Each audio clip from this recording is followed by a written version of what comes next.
752500 ਟੇਕਨ immigration law firm immigration ਦਾ ਹੋਵੇ ਕਿਸੇ ਵੀ ਤਰੀਕੇ ਦਾ ਕੰਮ ਕਾਲ ਅਟਰਨੀ ਜੇ ਟੇਕਨ 415 909 0503 Krishan Dhanota Yuba City Baljinder Singh Nijjar Woodland Paramjit Kaur Rangi Vacaville ਜੀ ਐਨ ਟਾਇਰ ਐਂਡ ਲੂਬ ਜਿਨ੍ਹਾਂ ਦੇ ਕੋਲੋਂ ਤੁਸੀਂ truck wash oil change air brake ਦਾ ਕੰਮ ਕਰਵਾ ਸਕਦੇ ਹੋ ਨਵੇਂ ਪੁਰਾਣੇ ਟਾਇਰ ਵਾਜਿਬ ਕੀਮਤਾਂ 'ਤੇ ਖਰੀਦ ਸਕਦੇ ਹੋ ਸੈਂਟਰ ਰੇਲਾ ਮਡੇਰਾ ਦੇ ਵਿੱਚ ਲੋਕੇਸ਼ਨ ਨੇ ਕਾਲ ਕਰ ਸਕਦੇ ਹੋ ਨਮਾਸੋਤਾ 209 277 0113 West Coast truck driving school Fresno ਜਿਹੜੇ ਕਿ ਤੁਹਾਨੂੰ ਟਰੱਕ ਚਲਾਉਣ ਦੀ ਸਿਖਲਾਈ ਵਧੀਆ ਢੰਗ ਦੇ ਨਾਲ ਦਿੰਦੇ ਹਨ ਕਾਲ ਅਜੀਤ ਅਟਵਾਲ 559 374 4541 ਹਰਨੇਕ ਸਿੰਘ ਪਾਬਲਾ ਰੈਂਟਨ ਵਾਸ਼ਿੰਗਟਨ ਗੁਰਮੀਤ ਸਿੰਘ ਧਿਆਨ ਕੌਰ ਸਮਰਾ ਮੋਡੈਸਟੋ ਇਹਨਾਂ ਸਾਰਿਆਂ ਦਾ ਧੰਨਵਾਦ ਜੇਕਰ ਤੁਸੀਂ ਜਾਂ ਕੋਈ ਹੋਰ ਕਾਰੋਬਾਰ ਇਸ ਪ੍ਰੋਗਰਾਮ ਨੂੰ ਸਪਾਂਸਰ ਕਰਨਾ ਚਾਹੁੰਦੇ ਹੋ ਸੰਪਰਕ ਕਰ ਸਕਦੇ ਹੋ ਨੰਬਰ 408 722 7698 ਦੇ ਉੱਤੇ ਮਿੰਟੂ ਜੀ ਗੱਲਬਾਤ ਦਾ ਸਿਲਸਿਲਾ ਕਰੀਏ ਜੀ ਸ਼ੁਰੂ ਭਲਕੇ ਚੁਕਾਈ ਜਾਵੇਗੀ ਮੰਤਰੀਆਂ ਨੂੰ 100 ਕੈਬਨਿਟ ਮੰਤਰੀਆਂ ਦੇ ਚਿਹਰੇ ਆਏ ਸਾਹਮਣੇ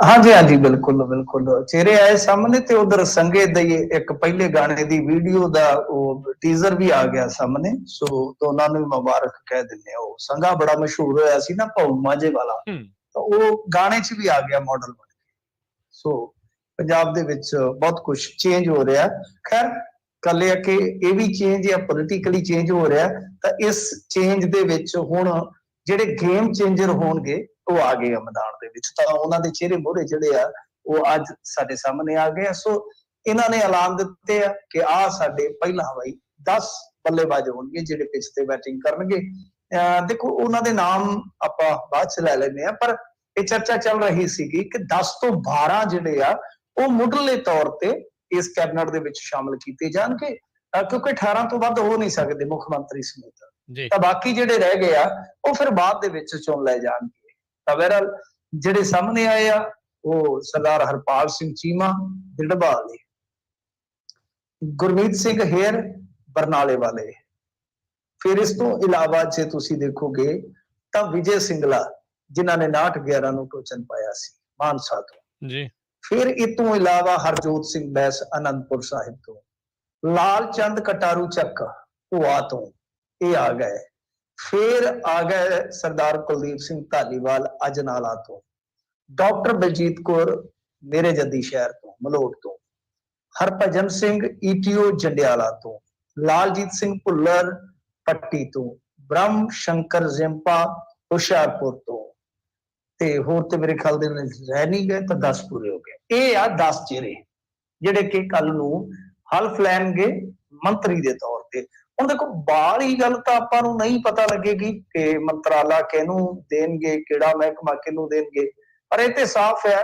ਕਿ ਜੇ 10 ਨਾਲ ਹੀ ਕੰਮ ਚਲਾਉਣਾ ਹੈ ਤੇ ਛੇਤੀ ਕਿਤਿਆਂ ਰੀਸ਼ਫਲਿੰਗ ਨਹੀਂ ਕਰਨੀ ਤਾਂ ਫਿਰ ਤੇ ਮੇਰੇ ਖਿਆਲ ਦੇ ਨਾਲ ਮੰਤਰਾਲੇ ਜਿਹੜੇ ਆ ਉਹ ਵੱਧ ਦਿੱਤੇ ਜਾਣਗੇ ਮਸਲਨ ਭਗਵੰਤ ਸਿੰਘ ਮਾਨ ਕੋਲ ਵੀ ਖਾਸੇ ਹੋਣਗੇ ਇਸ ਤੋਂ ਇਲਾਵਾ ਕਿ ਜਿਹੜੇ ਮੰਤਰੀ ਹੈ ਇਹਨਾਂ ਨੂੰ ਥੋੜਾ ਐਕਸਟਰਾ ਬੋਝ ਜਿਹੜਾ ਉਹ ਚੱਲਣਾ ਪਵੇਗਾ ਤਾਂ ਕਿਵੇਂ ਕੰਮ ਕਰਦੇ ਆ ਪਤਾ ਨਹੀਂ ਪਰ ਜੇ ਇਸ ਨੂੰ ਆਪਾਂ ਦੇਖੀਏ ਕਾਗਜ਼ ਤੇ ਇਹਨਾਂ ਨਾਵਾਂ ਦੀ ਲਿਸਟ ਨੂੰ ਤਾਂ ਇੱਕ ਚੀਜ਼ ਤੁਹਾਨੂੰ ਨਜ਼ਰ ਆਏਗੀ ਕਿ ਕੁਝ ਚਿਹਰੇ ਐਸੇ ਨੇ ਜਿਹੜੇ ਦਿੱਲੀ ਵਾਲਿਆਂ ਦੇ ਦਿਲ ਦੇ ਕਰੀਬ ਨੇ ਤੇ ਦੂਸਰੇ ਪਾਸੇ ਕੁਝ ਚਿਹਰੇ ਐਸੇ ਨੇ ਜਿਨ੍ਹਾਂ ਦੀ ਭਗਵੰਤ ਸਿੰਘ ਮਾਨ ਦੇ ਨਾਲ ਵੀ ਅੱਛੀ ਸੈਟਿੰਗ ਹੈ ਜਾਂ ਟਿਊਨਿੰਗ ਕਹਿ ਲਓ तो इस तरह का एक बैलेंस बना के इन्होंने टीम बनाई है वैसे क्याफे बड़े सन कि शायद कुलतार सिंह संधवा होंगे बीबी बलजिंदर कौर जी भी होंगे बीबी सरबजीत कौर मानूके होंगे पर हाल की घड़ी ये ना ही इन्होंने ऑफिशियली जिहड़े आ डिक्लेयर कीते आ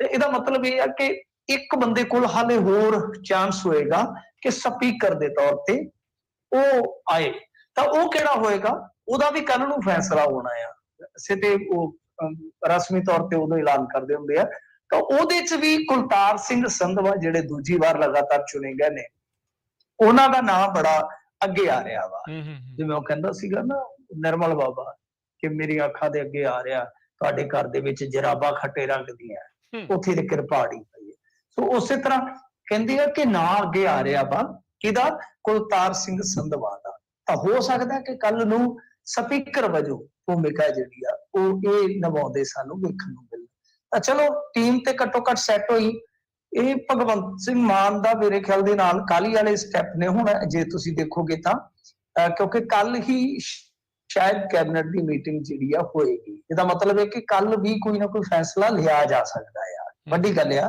ਹੁਣ ਇਹ ਨਹੀਂ ਪਤਾ ਕਿ ਕੀ ਫੈਸਲਾ ਲੈਂਦੇ ਨੇ, ਕੀ ਕਰਦੇ ਆ, ਕੀ ਨਹੀਂ, ਪਰ ਇੱਕ ਸੰਭਾਵਨਾ ਹੈ ਕਿ ਕੱਲ ਹੀ ਕੈਬਨਿਟ ਦੀ ਪਹਿਲੀ ਜਿਹੜੀ ਪਲੇਠੀ ਮੀਟਿੰਗ ਹੈ ਜਿਹੜੀ ਉਹ ਹੋ ਜਾਏਗੀ। ਜੀ ਜੀ ਬਿਲਕੁਲ। ਅਗਲੀ ਜਿਹੜੀ ਗੱਲ ਕਰਦੇ ਜਾਈਏ, ਅਮਨ ਅਰੋੜਾ ਹੁਣਾਂ ਦਾ ਆਇਆ ਬਿਆਨ, ਵਿਧਾਇਕਾਂ ਦੀ ਪੈਨਸ਼ਨ ਤੇ ਲਿਆ ਜਾ ਸਕਦਾ ਹੈ ਫੈਸਲਾ। ਹਾਂ, ਤੁਹਾਡੇ ਸਾਹਮਣੇ ਹੈ, ਦੇਖੋ ਅਮਨ ਅਰੋੜਾ ਰਹਿ ਗਏ। ਅਮਨ ਅਰੋੜਾ ਨਾ ਸਿਰਫ ਦੂਜੀ ਵਾਰੀ ਚੁਣ ਕੇ ਆਏ ਲਗਾਤਾਰ, ਔਰ ਸਭ ਤੋਂ ਵਧੇਰੇ ਵੋਟਾਂ ਦੇ ਨਾਲ ਜਿੱਤਣ ਵਾਲੇ ਨੇ, 70,000 ਤੋਂ ਵੱਧ ਵੋਟਾਂ ਦੇ ਨਾਲ ਜਿੱਤੇ ਆ। ਪਰ ਇੱਕ ਕਿਆਫਾ ਇਹ ਵੀ ਲਾਇਆ ਜਾ ਰਿਹਾ ਸੀ ਇਸ ਸੰਬੰਧੀ ਜਾਂ ਇਹਨਾਂ ਦੇ ਸੰਬੰਧੀ ਕਿ ਹੋ ਸਕਦਾ ਹੈ ਕਿ ਅਮਨ ਅਰੋੜਾ ਨੂੰ ਖਜ਼ਾਨੇ ਦੀ ਚਾਬੀ ਸੌਂਪ ਦਿੱਤੀ ਜਾਏ। ਮਤਲਬ ਕਿ FM ਇਹ ਹੋਣ, ਫਾਈਨੈਂਸ ਮਿਨਿਸਟਰ ਇਹ ਹੋਣ, ਵਜ਼ੀਰੇ ਖਜ਼ਾਨਾ ਇਹ ਹੋਣ, ਪਰ ਹੁਣ ਇਹ ਲੱਗਦਾ ਹੈ ਕਿ ਵਜ਼ੀਰੇ ਖਜ਼ਾਨਾ ਸ਼ਾਇਦ ਕੋਈ ਹੋਰ ਹੋ ਸਕਦਾ ਹੈ। ਤੇ ਅਮਨ ਅਰੋੜਾ ਦਾ ਜਿੱਥੋਂ ਤੱਕ ਇਹ ਸਵਾਲ ਹੈ ਕਿ ਉਹਨਾਂ ਨੇ ਜਿਹੜਾ ਬਿਆਨ ਦਿੱਤਾ ਹੈ ਵਿਧਾਇਕਾਂ ਦੀ ਪੈਨਸ਼ਨ ਸੰਬੰਧੀ, ਤਾਂ ਇਹ ਬਿਆਨ ਕਾਫੀ ਮਹੱਤਵਪੂਰਨ ਹੋ ਜਾਂਦਾ ਹੈ, ਕਿਉਂਕਿ ਅਮਨ ਅਰੋੜਾ ਜ਼ਿਆਦਾਤਰ ਟਿੱਪਣੀਆਂ ਨਹੀਂ ਕਰਿਆ ਕਰਦੇ। ਮਤਲਬ ਕਿ ਜੇ ਉਹਨਾਂ ਦੇ ਅਧਿਕਾਰ ਖੇਤਰ ਤੋਂ ਬਾਹਰ ਦੀ ਗੱਲ ਹੋਵੇ, ਜਾਂ ਮਤਲਬ ਕਿ ਉਹਨਾਂ ਨੂੰ ਕੋਈ ਇਸ ਤਰ੍ਹਾਂ ਪ੍ਰੈਡਿਕਸ਼ਨ ਕਰਨ ਵਾਸਤੇ ਕਹੇ, ਜਾਂ ਐਵੇਂ ਕੋਈ ਤੁੱਕੇਬਾਜ਼ੀ ਵਾਲੀ ਸਟੇਟਮੈਂਟ ਦੇਣ ਵਾਸਤੇ ਕਹੇ, ਤਾਂ ਉਹ ਨਾ ਕਰ ਦਿੰਦੇ ਹੁੰਦੇ ਆ। ਅਕਸਰ ਮੈਂ ਉਹਨਾਂ ਨੂੰ ਦੇਖਿਆ ਵਾ ਇਸ ਤਰ੍ਹਾਂ ਨਾ ਕਰਦਿਆਂ ਨੂੰ, ਔਰ ਕਮੀਆਂ ਪੇਸ਼ੀਆਂ ਨੂੰ ਮੰਨਣ ਵਾਲੇ ਵੀ ਨੇ, ਔਨ ਰਿਕਾਰਡ ਮੰਨ ਜਾਂਦੇ ਆ ਕਿ ਸਾਡੇ ਤੋਂ ਗਲਤੀਆਂ ਹੋਈਆਂ। ਮੈਂ ਬਹੁਤ ਸਾਰੀ ਟੈਲੀਵਿਜ਼ਨ ਡਿਬੇਟਾਂ 'ਚ ਉਹਨਾਂ ਨੂੰ ਸੁਣਿਆ, ਗੱਲ ਤਰਕ ਨਾਲ ਕਰਦੇ ਨੇ, ਗੱਲ ਵਜ਼ਨ ਨਾਲ ਕਰਦੇ ਨੇ। ਤਾਂ ਉਹਨਾਂ ਨੇ ਇਹ ਗੱਲ ਕਹੀ ਹੈ ਕਿ ਪੈਨਸ਼ਨਾਂ ਜਿਹੜੀਆਂ ਵਿਧਾਇਕਾਂ ਦੀਆਂ, ਮਤਲਬ ਇਹ ਇੱਕ ਤੋਂ ਵੱਧ ਪੈਨਸ਼ਨਾਂ ਜਿਹੜੀਆਂ ਹੋ ਗਈਆਂ, ਤੇ ਉਹਦੇ ਤੇ ਅਸੀਂ ਜ਼ਰੂਰ ਕਰਾਂਗੇ ਕੰਮ, ਸਰਕਾਰ ਜ਼ਰੂਰ ਐਕਸ਼ਨ ਲਏਗੀ। ਤਾਂ ਇਹਦਾ ਮਤਲਬ ਕਿ ਕਿਤੇ ਨਾ ਕਿਤੇ ਪ੍ਰਕਾਸ਼ ਸਿੰਘ ਬਾਦਲ ਦੀ ਇੰਟੈਲੀਜੈਂਸੀ ਫਿਰ ਤੁਸੀਂ ਮੰਨਦੇ ਹੋ ਨਾ, ਮੰਨਦੇ ਹੋ ਬਾਬਿਆਂ ਨੂੰ, ਕਿ ਉਹਨਾਂ ਨੂੰ ਪਹਿਲਾਂ ਹੀ ਪਤਾ ਲੱਗ ਗਿਆ ਕਿ ਅਜਿਹਾ ਹੋਏਗਾ। ਜਦ ਹੋਏਗਾ ਤਾਂ ਉਸ ਸਮੇਂ ਨਬੋਸ਼ੀ ਆ ਸਕਦੀ ਹੈ ਕਿ ਇਹਦੇ ਵਿੱਚ ਪ੍ਰਕਾਸ਼ ਸਿੰਘ ਬਾਦਲ, ਜਿਨ੍ਹਾਂ ਦੇ ਫਰਜ਼ੰਦ ਅਰਬਾਪਤੀ ਕਰੋੜਾਪਤੀ ਨੇ, ਉਹ ਆਪ ਜਿਨ੍ਹਾਂ ਨੇ ਬਹੁਤ ਵਾਰੀ ਵਜ਼ੀਰੀ ਭੋਗੀ ਆ, ਮੁੱਖ ਮੰਤਰੀ ਬਣੇ ਆ, ਲੋਕ ਸਭਾ ਦੇ ਮੈਂਬਰ ਰਹੇ ਆ, ਕਿਸੇ ਚੀਜ਼ ਦੀ ਕਮੀ ਨਹੀਂ, ਉਹ ਲੋਕਾਂ ਨੇ ਹਰਾ ਦਿੱਤੇ ਆ, ਪਰ ਬਾਵਜੂਦ ਇਸ ਦੇ ਪੈਨਸ਼ਨ ਖਾ ਰਹੇ ਆ। ਇਸ ਕਰਕੇ ਉਹ ਪਹਿਲਾਂ ਹੀ ਕਹਿੰਦੇ ਕਿ ਮੇਰੀ ਪੈਨਸ਼ਨ ਹੈ ਜਿਹੜੀ, ਭਾਈ ਤੁਸੀਂ ਕੰਮਾਂ-ਕਾਰਾਂ ਤੇ ਲਾ ਲਿਆ ਕਰੋ, ਛੱਡੋ ਖੜਾ, ਆਪਾਂ ਤੇ ਲੈਣੀ ਨਹੀਂ ਆ। ਤਾਂ ਇਹ ਇੱਕ ਸਵਾਲ ਉੱਠੇਗਾ, ਕਿਉਂਕਿ ਕੱਲ ਹੀ ਜਦੋਂ ਉਹਨਾਂ ਨੇ ਪੈਨਸ਼ਨ ਛੱਡੀ ਸੀਗੀ, ਮੁੰਡੇ ਗੱਲਾਂ ਕਰਦੇ ਸਨ ਸੋਸ਼ਲ ਮੀਡੀਆ ਤੇ ਕਿ ਬਾਬੇ ਨੇ ਐਵੇਂ ਨਹੀਂ ਛੱਡੀ ਪੈਨਸ਼ਨ, ਇਹਦੇ ਪਿੱਛੇ ਕਿਤੇ ਨਾ ਕਿਤੇ ਆਮ ਆਦਮੀ ਪਾਰਟੀ ਵਾਲਿਆਂ ਦਾ ਡਰਾਵਾ ਜ਼ਰੂਰ ਆ, ਦਬਕਾ ਜ਼ਰੂਰ ਆ ਕਿ ਉਹ ਐਸਾ ਕਰਨਗੇ, ਤਾਂ ਉਦੋਂ ਫਿਰ ਨਮੋਸ਼ੀ ਹੋ ਸਕਦੀ ਹੈ। ਉਹ ਗੱਲ ਸੱਚੀ ਹੁੰਦੀ ਜਾਪਦੀ, ਹਾਲਾਂਕਿ ਜਦੋਂ ਅਮਲ ਦੇ ਵਿੱਚ ਆਊਗੀ ਤਾਂ ਪੂਰਨ ਤੌਰ ਤੇ ਸੱਚੀ ਤੇ ਉਦੋਂ ਹੋਏਗੀ। ਪਰ ਇਹਨਾਂ ਨੇ ਮੁੱਢ ਬੰਨ ਦਿੱਤਾ ਹੈ ਉਸ ਚਰਚਾ ਦਾ, ਜਿਹੜੀ ਕਿ ਹੁਣ ਹੋ ਸਕਦਾ ਕਿ ਹਕੀਕੀ ਰੂਪ ਦੇ ਵਿੱਚ ਸਾਡੇ ਸਾਹਮਣੇ ਆ ਜਾਵੇ, ਔਰ ਉਹ ਆਉਣੀ ਚਾਹੀਦੀ ਹੈ, ਕਿਉਂਕਿ ਗੰਦ ਪੈ ਚੁੱਕਾ ਹੈ ਇਸ ਮਾਮਲੇ 'ਚ, ਗੰਦ ਪੈ ਚੁੱਕਾ ਹੈ। ਜਿਹੜੇ ਬੀਬੀ ਹੈਗੇ ਆ ਭੱਠਲ, 2 ਵਾਰੀ ਹਾਰੇ ਆ, ਪਰ ਬਾਵਜੂਦ ਇਸ ਤੇ ਤੁਹਾਨੂੰ ਪਤਾ 3.25 ਲੱਖ ਪੈਨਸ਼ਨ ਲੈਂਦੇ ਨੇ, 3.25 ਲੱਖ। ਜੇ ਤੁਸੀਂ ਭੁੰਦੜ ਸਾਹਿਬ ਨੂੰ ਵੇਖੋ, ਭੁੰਦੜ ਸਾਹਿਬ ਜਿਨ੍ਹਾਂ ਦੇ ਸਪੁੱਤਰ ਹਾਰੇ ਨੇ, ਸੀਟ ਆਪਣੀ ਨਹੀਂ ਬਚਾ ਸਕੇ, 3.25 ਲੱਖ ਦੇ ਕਰੀਬ ਇਹਨਾਂ ਦੀ ਪੈਨਸ਼ਨ ਆ। ਲਾਲ ਸਿੰਘ ਆ ਜਿਹੜੇ, ਉਹ 3.25 ਲੱਖ ਦੇ ਕਰੀਬ ਪੈਨਸ਼ਨ ਲਈ ਜਾਂਦੇ ਆ। ਮਤਲਬ ਕਿ 5-5 6-6 ਪੈਨਸ਼ਨਾਂ। ਕਈ ਜਿਹੜੇ ਅਫਸਰਸ਼ਾਹੀ ਚੋਂ ਆਏ ਆ ਉਧਰੋਂ ਵੀ ਕੁੱਟੀ ਜਾਂਦੇ ਆ, ਵਿਧਾਇਕ ਹਾਰ ਗਏ ਉਧਰੋਂ ਵੀ ਕੁੱਟੀ ਜਾਂਦੇ ਆ, ਰਾਜ ਸਭਾ 'ਚ ਚਲੇ ਗਏ ਉਧਰੋਂ ਵੀ ਕੁੱਟੀ ਜਾਂਦੇ ਆ, ਲੋਕ ਸਭਾ 'ਚੋਂ ਰਿਟਾਇਰ ਹੋ ਗਏ ਜਾਂ ਹਾਰ ਗਏ ਉਧਰੋਂ ਵੀ ਕੁੱਟੀ ਜਾਂਦੇ ਆ। ਮਤਲਬ ਕਿ ਕੁੱਟੀ ਜਾਂਦੇ ਆ ਜਾਂ ਲੁੱਟੀ ਜਾਂਦੇ ਆ, ਪਤਾ ਨਹੀਂ, ਪਰ ਲੋਕ ਪਿੱਟੀ ਜਾਂਦੇ ਆ ਕਿ ਬਾਈ ਇਹਨਾਂ ਦੀਆਂ ਪੈਨਸ਼ਨ ਵਾਲਾ ਜਿਹੜਾ ਗੰਦ ਪੈ ਚੁੱਕਾ ਹੈ, ਇਹਨੂੰ ਸਾਫ਼ ਕਰੋ, ਨਹੀਂ ਤੇ ਝਾੜੂ ਜਿਹੜਾ ਫਿਰ ਕਿੱਲੀ ਤੇ ਟੰਗ ਕੇ ਰੱਖੋ। ਜੀ ਜੀ ਬਿਲਕੁਲ। ਵਿਰੋਧੀ ਧਿਰ ਦੇ ਵਿੱਚ ਰਹੇ ਤਾਂ ਉਦੋਂ ਹੋਰ, ਤੇ ਸੱਤਾ 'ਚ ਆ ਕੇ ਹੋਰ ਹੋਏ, ਤਾਂ ਫਿਰ ਲੋਕਾਂ ਨੇ ਪਹਿਲੋਂ ਵੀ ਦੂਜਿਆਂ ਨੂੰ ਫਿਰ ਝਾੜੂ ਫੇਰਿਆ, ਇਹਨਾਂ ਦੀ ਵੀ ਵਾਰੀ ਨਾ ਫਿਰ ਉਹ ਆ ਜਾਵੇ। ਚਲੋ, ਪਰ ਅਜੇ ਬਹੁਤ ਅਰਲੀ ਆ, ਦੇਖਦੇ ਹਾਂ ਵੀ ਕੀ ਕੁਛ ਇਹ ਕਰਦੇ ਨੇ। ਤੇ ਇਸ ਤੋਂ ਅਗਲੀ ਆਪਾਂ ਜੇ ਗੱਲ ਕਰਦੇ ਜਾਈਏ ਮਿੰਟੂ ਜੀ, ਆਮ ਆਦਮੀ ਪਾਰਟੀ ਦੇ ਨਵੇਂ ਵਿਧਾਇਕਾਂ ਦੀ ਟਿਊਸ਼ਨ ਕਲਾਸ ਜਿਹੜੀ ਉਹ ਲੈਣਗੇ ਹਾਈ ਕਮਾਨ ਦੇ ਆਗੂ। ਦੇਖੋ, ਇਹ ਇੱਕ ਅਖਬਾਰ ਨੇ ਦਾਅਵਾ ਕੀਤਾ ਹੈ, ਇਹਦੀ ਕੋਈ ਪੁਸ਼ਟਕ ਜਾਣਕਾਰੀ ਨਹੀਂ ਹੈ, ਕੋਈ ਆਫੀਸ਼ੀਅਲੀ ਕੋਈ ਐਸਾ ਨਹੀਂ ਹੈ ਕਿਉਂਕਿ ਇੱਕ ਦੋ ਚੀਜ਼ਾਂ ਹੋਈਆਂ ਨੇ ਜਿੱਥੋਂ ਇਹ ਚਰਚਾ ਨਿਕਲੀ ਹੈ। ਵੈਸੇ ਤੇ ਮੈਂ ਤੁਹਾਨੂੰ ਦੱਸਾਂ ਕਿ ਦਿੱਲੀ ਤੋਂ ਇੱਕ ਖਬਰ ਲੱਗੀ ਸੀ ਅੱਜ ਤੋਂ ਕੁਝ ਦਿਨ ਪਹਿਲਾਂ ਕਿ ਦਿੱਲੀ ਦੇ 5 ਗਾਈਡ ਜਿਹੜੇ ਆ ਪੰਜਾਬ ਦੇ ਵਿੱਚ ਕੰਮ ਕਰਨਗੇ। ਗਾਈਡ ਕੌਣ ਹੋਣਗੇ? ਕਿ ਜਿਹੜੇ ਐਕਸਪੀਰੀਅੰਸ ਹੋਲਡਰ ਮਿਨਿਸਟਰ ਨੇ ਦਿੱਲੀ ਦੇ ਵਿੱਚ ਕੰਮ ਕਰ ਚੁੱਕੇ, ਤਜਰਬੇਕਾਰ ਜਿਹੜੇ ਲੋਕ ਨੇ, ਉਹ ਇਹਨਾਂ ਦੇ ਗਾਈਡ ਬਣੋਗੇ। ਔਰ ਇਹਦੇ ਵਿੱਚ 5 ਮਤਲਬ ਕਿ ਪੰਜਾਬ ਦੇ ਜਿਹੜੇ ਜ਼ੋਨ ਬਣਾ ਦਿੱਤੇ ਜਾਣਗੇ। ਸੋ ਐਸੀ ਇੱਕ ਖਬਰ ਜਿਹੜੀ ਆਈ ਸੀਗੀ, ਉਹਦਾ ਖੰਡਨ ਵੀ ਨਹੀਂ ਆਇਆ, ਕੁਝ ਵੀ ਨਹੀਂ ਆਇਆ। ਔਰ ਤੁਸੀਂ ਦੇਖਿਆ ਹੋਣਾ ਹੈ ਕਿ ਅਕਸਰ ਖੰਡਨ ਆ ਜਾਂਦਾ ਹੁੰਦਾ ਆਮ ਆਦਮੀ ਪਾਰਟੀ ਦਾ।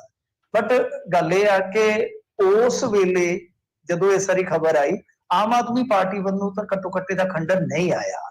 ਤੇ ਵੈਸੇ ਵੀ ਜੇ ਆਪਾਂ ਦੇਖੀਏ, ਭਗਵੰਤ ਮਾਨ ਖੁਦ ਵੀ ਕਹਿ ਦਿੰਦੇ ਹੁੰਦੇ ਆ ਕਿ ਦਿੱਲੀ ਤੋਂ ਜੇ ਸਲਾਹ ਲੈਣੀ ਪਵੇ ਤੇ ਕੋਈ ਮਾੜੀ ਗੱਲ ਨਹੀਂ ਹੈਗੀ। ਹੁਣ ਜਿਹੜਾ ਮਸਲਾ ਹੈ, ਜੋ ਮਸਲਾ ਹੈ ਉਹ ਇਹ ਆ ਕਿ ਜੇ ਆਪਾਂ ਦੇਖੀਏ ਤਾਂ ਠੀਕ ਆ ਕਿ ਤਜਰਬੇ ਦੀ ਜ਼ਰੂਰਤ ਹੁੰਦੀ ਆ ਔਰ ਤਜਰਬਾ ਕਿਸੇ ਤੋਂ ਵੀ ਲਿਆ ਜਾ ਸਕਦਾ। ਇਹਦੇ ਚ ਕੋਈ ਮਾੜੀ ਗੱਲ ਤੇ ਹੈ ਨਹੀਂ, ਕੋਈ ਮਾੜੀ ਗੱਲ ਨਹੀਂ, ਪਰ ਇਹਦੇ ਚ ਕੋਈ ਆਫੀਸ਼ੀਅਲੀ ਹਾਲੇ ਕੋਈ ਜਾਣਕਾਰੀ ਨਹੀਂ ਹੈ। ਪਰ ਤੁਹਾਨੂੰ ਪਤਾ ਹੋਵੇਗਾ ਕਿ ਜਿਵੇਂ ਸਰਕਾਰ ਬਦਲੀ ਤਿਵੇਂ ਨਾਲ ਦੀ ਨਾਲ ਇਹਨਾਂ ਦੇ ਜਿਹੜੇ ਵਿਧਾਇਕ ਸੀਗੇ, ਕੁਛ ਮਤਲਬ ਕਿ ਹਾਰੇ ਹੋਏ ਵਿਧਾਇਕ ਵੀ ਜਿਹੜੇ ਆ, ਉਹ ਮਤਲਬ ਕਿ ਉਮੀਦਵਾਰ, ਉਹ ਵੀ ਐਕਸ਼ਨ ਦੇ ਵਿੱਚ ਆ ਗਏ। ਤਾਂ ਸਿੱਟਾ ਕੀ ਹੋਇਆ ਕਿ ਕੁਝ ਜਥੇਬੰਦੀਆਂ ਉਹ ਵੀ ਇਹਨਾਂ ਦੇ ਉਲਟ ਹੋ ਗਈਆਂ। ਕੁਝ ਲੋਕ ਵੀ ਸੋਸ਼ਲ ਮੀਡੀਆ ਤੇ ਇਤਰਾਜ਼ ਕਰਦੇ ਨਜ਼ਰ ਆਏ। ਪਰ ਇੱਕ ਵਿਵਾਦ ਜਿਹੜਾ ਆ ਨਾ, ਉਹ ਜਲੰਧਰ ਦੇ ਵਿੱਚ ਬਹੁਤ ਵੱਡਾ ਹੋ ਗਿਆ ਸੀਗਾ।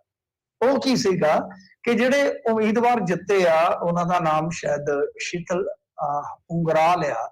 ਤੇ ਅੰਗੁਰਾਲ ਦੇ ਜਿਹੜੇ ਭਰਾਤਾ ਨੇ, ਰਾਜਨ ਅੰਗੁਰਾਲ, ਇਹਨਾਂ ਦਾ 2 ਨਿਗਮ ਕਰਮਚਾਰੀਆਂ ਨਾਲ ਕਥਿਤ ਤੌਰ ਤੇ ਕੋਈ ਝਗੜਾ ਹੋਇਆ, ਜਿਹਦੇ ਵਿੱਚ ਦੋਸ਼ ਆ ਕਿ ਇਹਨਾਂ ਨੇ ਕੁਝ ਉਹਨਾਂ ਨੂੰ ਧਮਕਾਇਆ ਵਗੈਰਾ।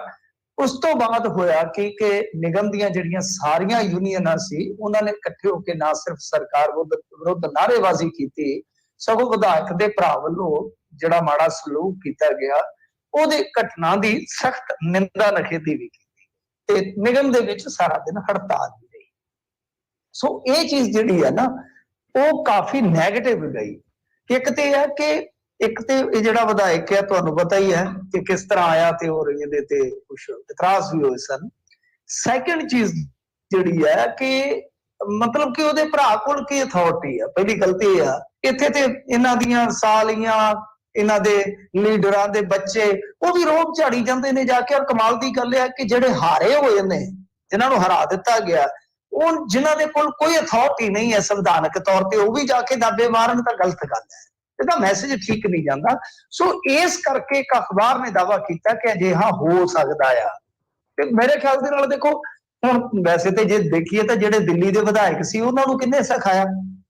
ਸਿੱਖਣ ਦੀ ਜੇ ਇੱਛਾ ਸ਼ਕਤੀ ਹੋਵੇ ਤਾਂ ਬੰਦਾ ਸਿੱਖ ਸਕਦਾ, ਕੀ ਨਹੀਂ ਕਰ ਸਕਦਾ। ਕੋਈ ਵੀ ਬੰਦਾ ਜਦੋਂ ਫਸਟ ਟਾਈਮ ਕੰਮ ਕਰਦਾ ਤਾਂ ਉਹਨੂੰ ਕੋਈ ਤਜਰਬਾ ਨਹੀਂ ਹੁੰਦਾ, ਪਰ ਇੱਕ ਦਿਨ ਤਜਰਬੇ ਦਾ ਭੰਡਾਰ ਹੁੰਦਾ ਉਹਦੇ ਕੋਲ। ਉਹ ਸਿੱਖਣ ਦੀ ਇੱਛਾ ਸ਼ਕਤੀ ਹੈ, ਤੁਸੀਂ ਕਿਸ ਇੱਛਾ ਸ਼ਕਤੀ ਨਾਲ ਚੱਲਦੇ ਹੋ। ਵੈਸੇ ਕੋਈ ਗੁਨਾਹ ਨਹੀਂ ਹੈ ਸਿੱਖਣਾ, ਕਿਸੇ ਤੋਂ ਵੀ ਸਿੱਖ ਸਕਦੇ ਹੋ ਤੁਸੀਂ। ਤੁਹਾਨੂੰ ਹੋ ਸਕਦਾ ਗਾਈਡ ਦੀ ਵੀ ਜ਼ਰੂਰਤ ਨਾ ਪਵੇ ਜੇ ਸਿੱਖਣਾ ਚਾਹੋ ਤਾਂ। ਉਹ ਇਹ ਸਿੱਖਣਾ ਕਿੱਥੋਂ, ਕਦੋਂ ਸਟਾਰਟ ਕਰਦੇ, ਕਿੱਥੋਂ ਕਰਦੇ। ਪਰ ਦਿੱਲੀ ਦੇ ਵਿੱਚ ਜਦੋਂ ਇਹਨਾਂ ਦੀ ਸਰਕਾਰ ਬਣੀ ਸੀ, ਉਦੋਂ ਕਿਹੜਾ ਕਿਸੇ ਇੰਸਟੀਚਿਊਟ ਤੋਂ ਪੜ੍ਹ ਕੇ ਆਏ ਸਨ, ਇਹ ਪੋਲਿਟੀ ਪੜ੍ਹ ਕੇ ਆਏ ਸੀਗੇ। ਉਦੋਂ ਤਾਂ ਸਗੋਂ ਜ਼ਿਆਦਾ ਹੀ ਇਹਨਾਂ ਦੇ ਇਸ ਤਰ੍ਹਾਂ ਦੇ ਆਮ ਆਦਮੀ ਬਣੇ ਸੀਗੇ ਵਿਧਾਇਕ। ਜੇ ਉਹ ਸਿੱਖ ਸਕਦੇ ਆ ਤੇ ਇਹ ਵੀ ਸਿੱਖ ਸਕਦੇ ਆ। ਪੰਜਾਬੀ ਬਹੁਤ ਤੇਜ਼ ਹੁੰਦੇ ਨੇ ਕਿ ਹੁਣ ਤਾਂ ਠੀਕ ਆ, ਕਹੀ ਜਾਂਦੇ ਆ ਕਿ ਡਾਕਟਰ ਦਾ ਅਸੀਂ ਪੋਸਟਮਾਰਟਮ ਕਰਾਉਣਾ ਨੇ, ਸ਼ਰਾਬ ਪੀਤੀ ਆ, ਪਰ ਬਹੁਤ ਜਲਦੀ ਪਤਾ ਲੱਗ ਜਾਏਗਾ ਕਿ ਮਲਾਜ਼ਾ ਹੁੰਦਾ, ਮੈਡੀਕਲ ਹੁੰਦਾ। ਜੀ ਜੀ ਬਿਲਕੁਲ। ਅਗਲੀ ਗੱਲ ਕਰੀਏ, ਕਿਸਾਨ ਮਜ਼ਦੂਰ ਜਥੇਬੰਦੀ ਨੇ ਖੱਟਰ ਸਰਕਾਰ ਵੱਲੋਂ ਦਿੱਤੇ ਬਿਆਨ ਦੀ ਸਖਤ ਨਿਖੇਧੀ ਕੀਤੀ ਹੈ। ਹਾਂਜੀ ਦੇਖੋ, ਇਹ ਮਾਝੇ ਵਾਲੀ ਜਿਹੜੀ ਬੜੀ ਵੱਡੀ ਕਿਸਾਨ ਜਥੇਬੰਦੀ ਹੈ, ਇਹਨੂੰ ਕਿਸਾਨ ਜਥੇਬੰਦੀ ਨਾ ਆਖੀ, ਜੇ ਆਪਾਂ ਕਿਸਾਨ ਮਜ਼ਦੂਰ ਜਥੇਬੰਦੀ ਆਖੀਏ ਤਾਂ ਉਹ ਜਥੇਬੰਦੀ ਹੈ ਜਿਨ੍ਹਾਂ ਨੇ ਸਿੰਘੂ ਦੇ ਨਾਲ ਹੀ, ਤੁਹਾਨੂੰ ਪਤਾ, ਸਕੈਮ ਦੇ ਪਿਛਲੇ ਪਾਸੇ ਸਟੇਜ ਲਾਇਆ ਸੀਗਾ। ਇਹ ਹੈਗੇ ਆ ਪੰਨੂ ਤੇ ਪੰਧੇਰ। ਪੰਨੂ ਤੇ ਪੰਧੇਰ ਵਾਲੀ ਜਥੇਬੰਦੀ ਮਸ਼ਹੂਰ ਆ, ਤੇ ਦੋਨੇ ਮਝੈਲ ਨੇ ਤੇ ਬੜਾ ਬੋਲਦੇ ਆ। ਬੜਾ ਬੋਲਦੇ ਤੋਂ ਭਾਵ ਕੀ ਹੈ ਕਿ ਬੜਾ ਧੜਕ।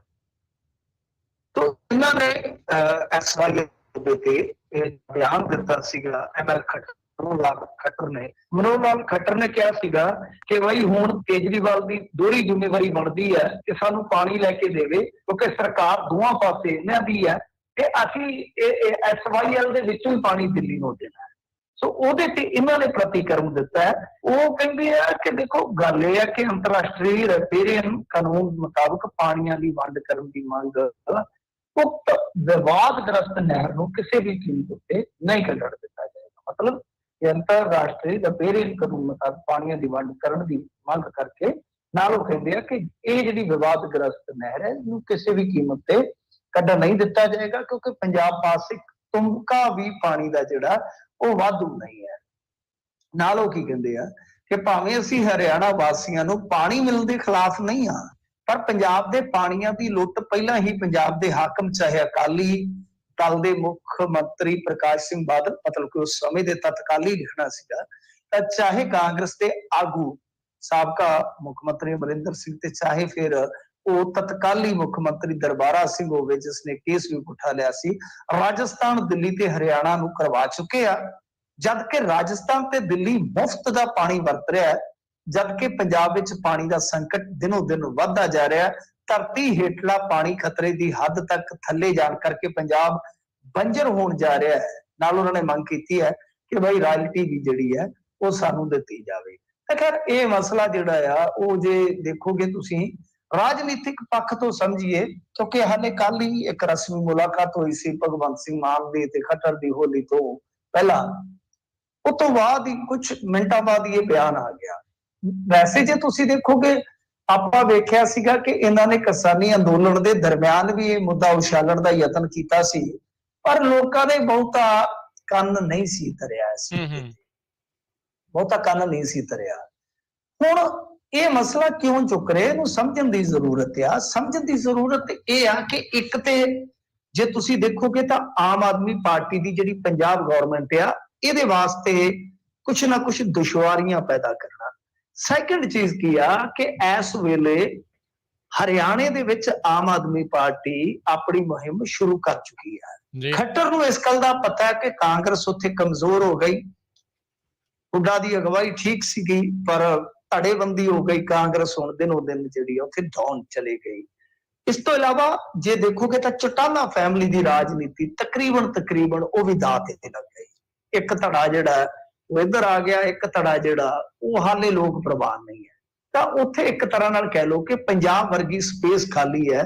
ਜੇ ਮੰਨ ਲਓ ਇਹਨਾਂ ਦਾ ਗਵਰਨੈਂਸ ਮਾਡਲ ਜਿਹੜਾ ਆ ਉਹ ਕੁਝ ਭਿੰਨ ਰਹਿੰਦਾ, ਕੁਝ ਵੱਖਰਾ ਰਹਿੰਦਾ ਹੈ ਜਾਂ ਮਿਸਾਲੀ ਵਰਦਾ ਹੈ, ਤਾਂ ਬਹੁਤ ਜਲਦੀ ਹਰਿਆਣੇ ਦੇ ਵਿੱਚ ਵੀ ਚੇਂਜ ਦੀ ਲਹਿਰ ਜਿਹੜੀ ਆ ਜ਼ੋਰ ਫੜ ਲਏਗੀ। ਸੋ ਇਸ ਕਰਕੇ ਕਿ ਜਿਵੇਂ ਹੀ ਉਹ ਆਪਣੀ ਕੰਪੇਨ ਸਟਾਰਟ ਕਰਨ ਤੇ ਅਸੀਂ ਨਾਲ ਦੀ ਨਾਲ ਉਹ ਮੁੱਦਾ ਉਛਾਲ ਕੇ ਉਹਨਾਂ ਨੂੰ ਇੱਕ ਨਾਗਵਲ ਦੇ ਵਿੱਚ ਅੜਾ ਲਈਏ। ਸ਼ਾਇਦ ਇਸੇ ਕਰਕੇ ਹੀ ਇਹ ਬਿਆਨ ਜਿਹੜਾ ਉਹ ਛੱਡ ਦਿੱਤਾ ਗਿਆ। ਜੀ ਜੀ। ਪ੍ਰਤਾਪ ਬਾਜਵਾ ਵੀ ਬੋਲੇ ਨੇ ਚੋਣ ਨਤੀਜਿਆਂ ਨੂੰ ਲੈ ਕੇ, ਕਹਿੰਦੇ ਲੰਮੀ ਦੌੜ ਦੇ ਵਿੱਚ ਦੇਸੀ ਖੱਚਰ ਨੂੰ ਭਜਾਓਗੇ ਤਾਂ ਹਾਲ ਇਹੀ ਹੋਵੇਗਾ। ਲਾਈ ਜਾਂਦੇ ਨੇ ਸਿੱਧੇ ਨਿਸ਼ਾਨੇ। ਹਾਂਜੀ ਬਿਲਕੁਲ, ਇਹ ਤੇ ਹੈ ਕਿ ਜੋ ਇਹ ਕਹਿ ਰਹੇ ਨੇ, ਜਿਸ ਤਰ੍ਹਾਂ ਦੀਆਂ ਗੱਲਾਂ ਕਰ ਰਹੇ ਨੇ ਕਿ ਇਹ ਬਾਈ ਜੇ ਤੁਸੀਂ ਇਸ ਤਰ੍ਹਾਂ ਭਜਾਓਗੇ ਦੇਸੀ ਖੱਚਰ ਨੂੰ ਤੇ ਫਿਰ ਏਦਾਂ ਹੋਏਗਾ ਓਦਾਂ ਹੋਏਗਾ। ਗੱਲ ਇਹ ਆ ਕਿ ਇਸ ਮਾਮਲੇ ਦੇ ਵਿੱਚ ਜੇ ਆਪਾਂ ਦੇਖੀਏ ਤੇ ਬਹੁਤੀ ਹੁਣ ਆਪਾਂ ਟੀਕਾ ਟਿੱਪਣੀ ਤੇ ਕੀ ਕਰਨੀ ਆ, ਪਰ ਉਹਨਾਂ ਨੇ ਮਤਲਬ ਕਿ ਆਪਣੇ ਹਾਰ ਤੇ ਪ੍ਰਤੀਕਰਮ ਦਿੱਤਾ। ਉਹ ਕਹਿੰਦੇ ਕਿ ਤਿੰਨ ਚੀਜ਼ਾਂ ਮੈਟਰ ਕਰਦੀਆਂ ਨੇ, ਲਾਇਲਟੀ, ਸੀਨੀਅਰਿਟੀ ਤੇ ਇੱਕ ਚੀਜ਼ ਉਹਨਾਂ ਨੇ ਹੋਰ ਕਹੀ, ਹੁਣ ਮੈਂ ਵਿਸਰ ਗਿਆ ਕਿ ਤਿੰਨ ਚੀਜ਼ਾਂ ਨੇ।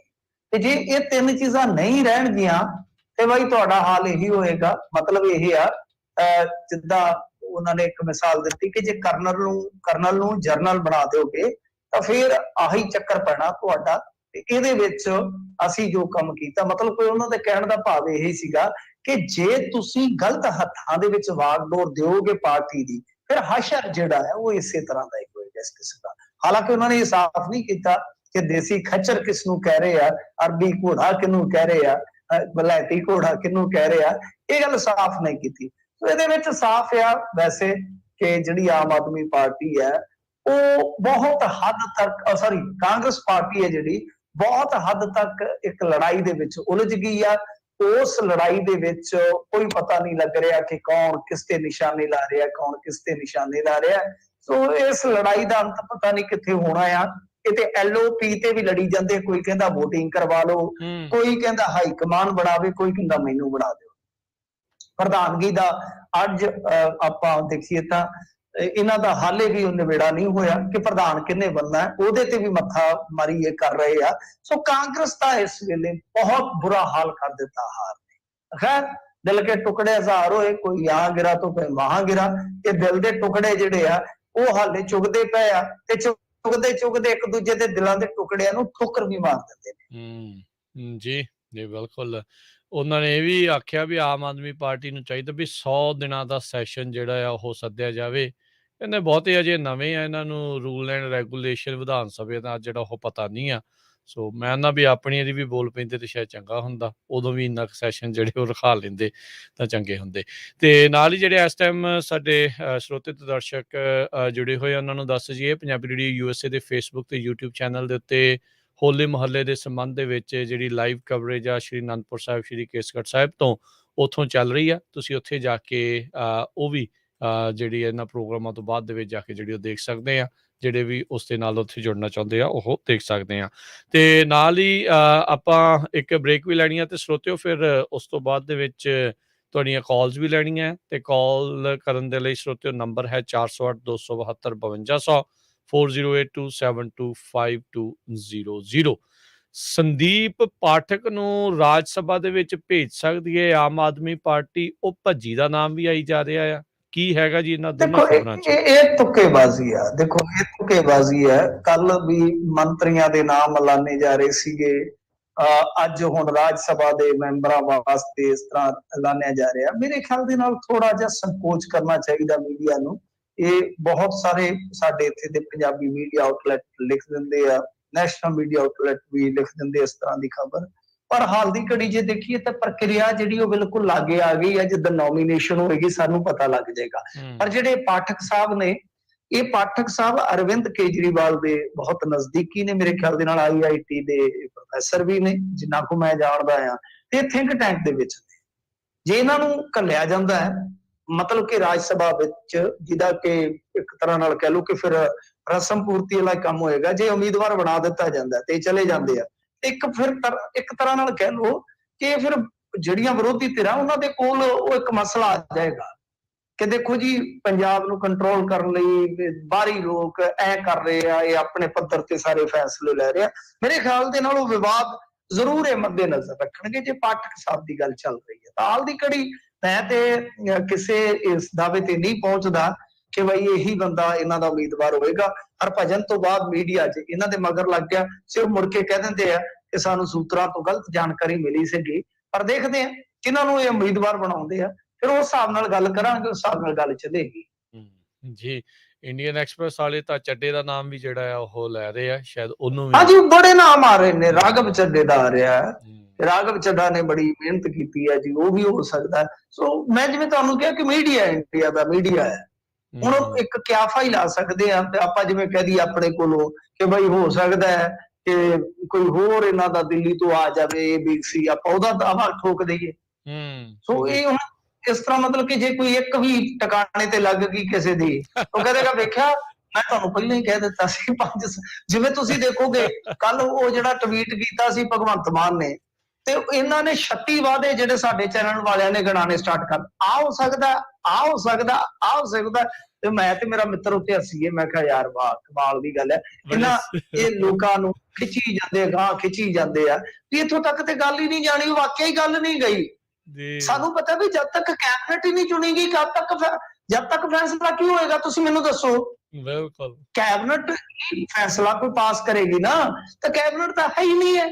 ਤਾਂ ਹੋਇਆ ਉਹੀ ਗੱਲ, ਉਹ ਕਹਿੰਦੇ ਜੀ ਚੱਕੋ ਹੈਲਪਲਾਈਨ, ਫਿੱਟੇ ਮੂੰਹ ਤੁਹਾਡਾ ਲੋਕਾਂ ਦਾ ਇੰਨਾ ਟਾਈਮ ਵੇਸਟ ਕਰ।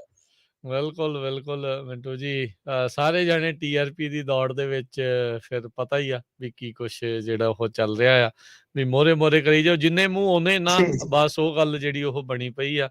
ਕਿਸੇ ਨਾ ਕਿਸੇ ਦਾ ਤੇ ਗੱਲ ਬਣ ਹੀ ਜਾਣੀ ਆ। ਤੇ ਆਪਾਂ ਹੁਣ ਲੈਂਦੇ ਆ ਜੀ ਇੱਥੇ ਇੱਕ ਬ੍ਰੇਕ, ਤੇ ਬ੍ਰੇਕ ਤੋਂ ਬਾਅਦ ਸਰੋਤਿਓ ਮੁੜਦੇ ਆ ਜੀ ਵਾਪਸ। ਤੇ ਤੁਸੀਂ ਵੀ ਹੁਣ ਕਾਲ ਕਰਕੇ ਜੇ ਮਿੰਟੂ ਜੀ ਨੂੰ ਸਵਾਲ ਪੁੱਛ ਸਕਦੇ ਹੋ, ਕਰਨਾ ਚਾਹੁੰਦੇ ਹੋ ਕਾਲ, ਤਾਂ ਸਟੂਡੀਓ ਦਾ ਨੰਬਰ ਹੈ 408 272 5200 408272 5200।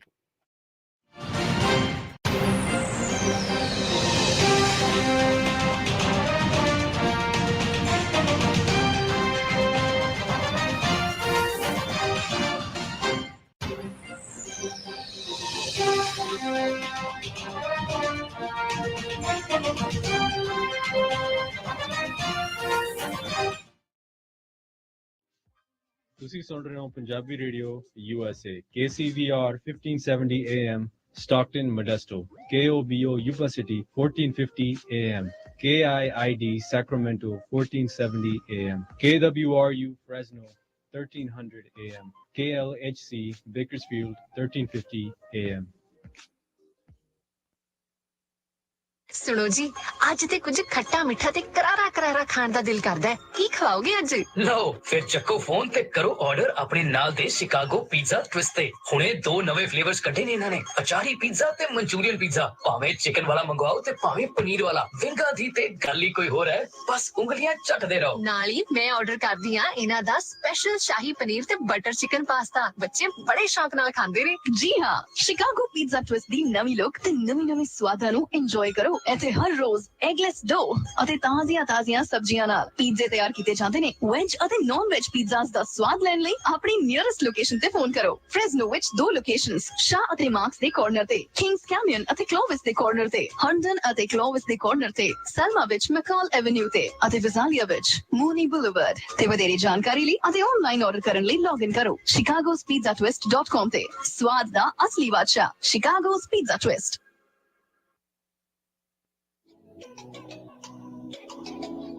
ਕਲੋਵਿਸਟ ਗਲੋਬਲ ਅਕੈਡਮੀ ਸਰਕਾਰੀ ਚਾਰਟਰ ਸਕੂਲ ਕੋਈ ਫੀਸ ਨਹੀਂ ਅਤੇ ਹਰ ਜਮਾਤ ਦੇ ਬੱਚਿਆਂ ਨੂੰ ਪੰਜਾਬੀ ਵੀ ਪੜ੍ਹਾਈ ਜਾਂਦੀ ਹੈ ਸਕੂਲ ਦੇ ਡੂਅਲ ਇਮਰਜਨ ਪ੍ਰੋਗਰਾਮ ਰਾਹੀਂ ਸਾਰੇ ਸਬਜੈਕਟ ਇੰਗਲਿਸ਼ ਅਤੇ ਸਪੈਨਿਸ਼ ਵਿੱਚ ਪੜ੍ਹਾਏ ਜਾਂਦੇ ਹਨ ਇੰਗਲਿਸ਼ ਸਪੈਨਿਸ਼ ਅਤੇ ਪੰਜਾਬੀ ਸਿੱਖਣ ਕਰਕੇ ਬੱਚਿਆਂ ਲਈ ਜ਼ਿੰਦਗੀ ਵਿੱਚ ਕਾਮਯਾਬੀ ਲਈ ਬਹੁਤ ਮੌਕੇ ਖੁੱਲ੍ਹ ਜਾਣਗੇ ਸਕੂਲ ਦਾ ਪਤਾ 44 ਸ਼ਾਹ ਐਵੀਨਿਊ ਕਲੋਵਿਸ ਇਸ ਦੀ ਕੋਈ ਫੀਸ ਨਹੀਂ ਕਿਸੇ ਵੀ ਇਲਾਕੇ ਦੇ ਬੱਚੇ ਦਾਖਲਾ ਲੈ ਸਕਦੇ ਹਨ ਸਕੂਲ ਬੱਸ ਦੀ ਸੁਵਿਧਾ ਵੀ ਉਪਲਬਧ ਹੈ ਟੀਕੇ ਕਿੰਡਰਗਾਰਟਨ ਦੇ ਦਾਖਲੇ ਸ਼ੁਰੂ ਹਨ ਐਡਮਿਸ਼ਨ ਲਾਟਰੀ ਲਈ 27 ਮਾਰਚ ਤੱਕ ਆਨਲਾਈਨ ਐਪਲੀਕੇਸ਼ਨ ਭਰੋ www.clovisglobalacademy.org ਜਾਂ ਕਾਲ ਕਰੋ 5595750587 559 575 0587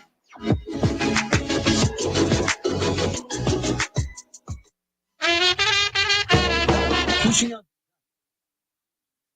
ਦੇ ਸੰਗ ਐਸਲਨ ਤੇ ਵੈਸਟ ਕਾਰਨਰ ਤੇ north point event centre banquet ਹਾਲ 300 ਕਾਰਾਂ ਦੀ ਪਾਰਕਿੰਗ ਵਾਲਾ ਖੁੱਲਾ ਡੁੱਲਾ ਤੇ ਨਵਾਂ ਨਕੋਰ ਹਾਲ ਇੱਕੋ ਸਮੇਂ ਤੇ 600 ਤੇ 200 ਬੰਦਿਆਂ ਵਾਲੀ ਗੈਦਰਿੰਗ ਦੀ ਕੋਈ ਵੀ ਪਾਰਟੀ ਕਰ ਸਕਦੇ ਹੋ ਇੱਕੋ ਜਗ੍ਹਾ ਤੇ ਖਾਣਾ ਤੇ ਡੈਕੋਰੇਸ਼ਨ ਦਾ ਵੀ ਪ੍ਰਬੰਧ ਹੈ ਤੇ ਉਹ ਵੀ ਸਾਰਾ ਕੁਝ ਡਿਸਕਾਊਂਟ ਰੇਟ ਤੇ ਓਪਨ ਏਰੀਆ ਪੈਟੀਓ ਵੀ ਹੈ 300 ਕਾਰਾਂ ਦੀ ਖੁੱਲੀ ਪਾਰਕਿੰਗ ਕੜੀ ਹਾਊਸ ਵਾਲਿਆਂ ਦਾ ਹੁਣ ਦੂਸਰਾ ਰੈਸਟੋਰੈਂਟ ਵੀ ਖੁੱਲ ਗਿਆ ਹੈ 50 ਬੰਦਿਆਂ ਤੋਂ ਲੈ ਕੇ 5000 ਬੰਦਿਆਂ ਦੀ ਪੂਰੇ ਕੈਲੀਫੋਰਨੀਆ ਦੇ ਵਿੱਚ ਇੱਕੋ ਸਮੇਂ ਕੇਟਰਿੰਗ ਕਰਦੇ ਨੇ ਇੱਕੋ ਛੱਤ ਥੱਲੇ ਸਾਰੀਆਂ ਸੇਵਾਵਾਂ ਲੈਣ ਲਈ ਹਰਮਨ ਬਾਵਾ ਨੂੰ ਕਾਲ ਕਰੋ 747 258 8820 747-258-8820 559 558 8643 559-558-8643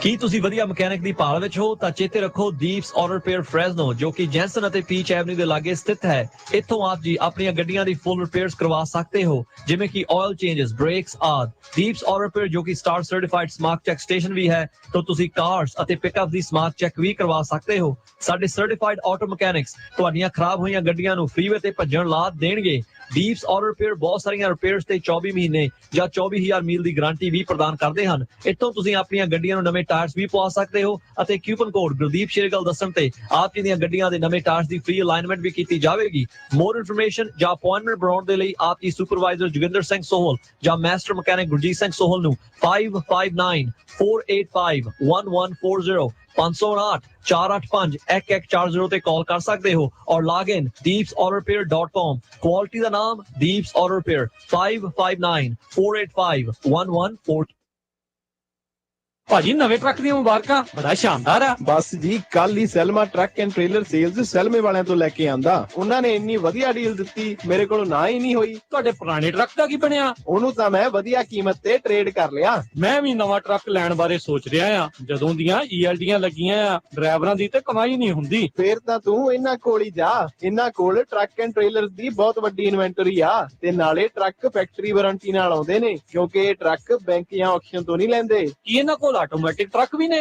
ਓਏ ਬਹੁਤ ਨੇ, ਪਰ ਮੇਰਾ ਕ੍ਰੈਡਿਟ ਚੰਗਾ ਨਹੀਂ। ਉਹ ਫਿਕਰ ਨਾ ਕਰ, ਇਹਨਾਂ ਕੋਲ ਨੋ ਕ੍ਰੈਡਿਟ ਤੇ ਬੈਡ ਕ੍ਰੈਡਿਟ ਵਾਲਿਆਂ ਲਈ ਵੀ ਬਹੁਤ ਪ੍ਰੋਗਰਾਮ ਨੇ। ਹੋਰ ਡੀਲਰਾਂ ਵਾਂਗ $3-4 ਵਾਧੂ ਫੀਸਾਂ ਨਹੀਂ ਲਾਉਂਦੇ। ਫਿਰ ਤਾਂ ਮੈਂ ਕੱਲ ਹੀ ਜਾਣਾ ਆ। Selma truck and trailer sales ਵਾਲੇ ਬੈਂਕ ਤੋਂ ਲੋਨ ਕਰਵਾ ਕੇ ਦਿੰਦੇ ਹਨ, ਲੀਜ਼ ਵਿੱਚ ਨਹੀਂ ਫਸਾਉਂਦੇ। Selma truck and trailer sales 10604 east mountain view, Selma ਬਲੇਰੋ ਦੇ ਪਿੱਛੇ। ਹਫਤੇ ਦੇ 7 ਦਿਨ ਖੁੱਲੇ ਰਹਿੰਦੇ ਨੇ। ਹੋਰ ਜਾਣਕਾਰੀ ਲਈ ਕਾਲ ਨਵਪ੍ਰੀਤ ਸਿੰਘ ਜਾਂ ਅਮੀਰ ਕਬਾਨੀ 5599052166 559 905 2166।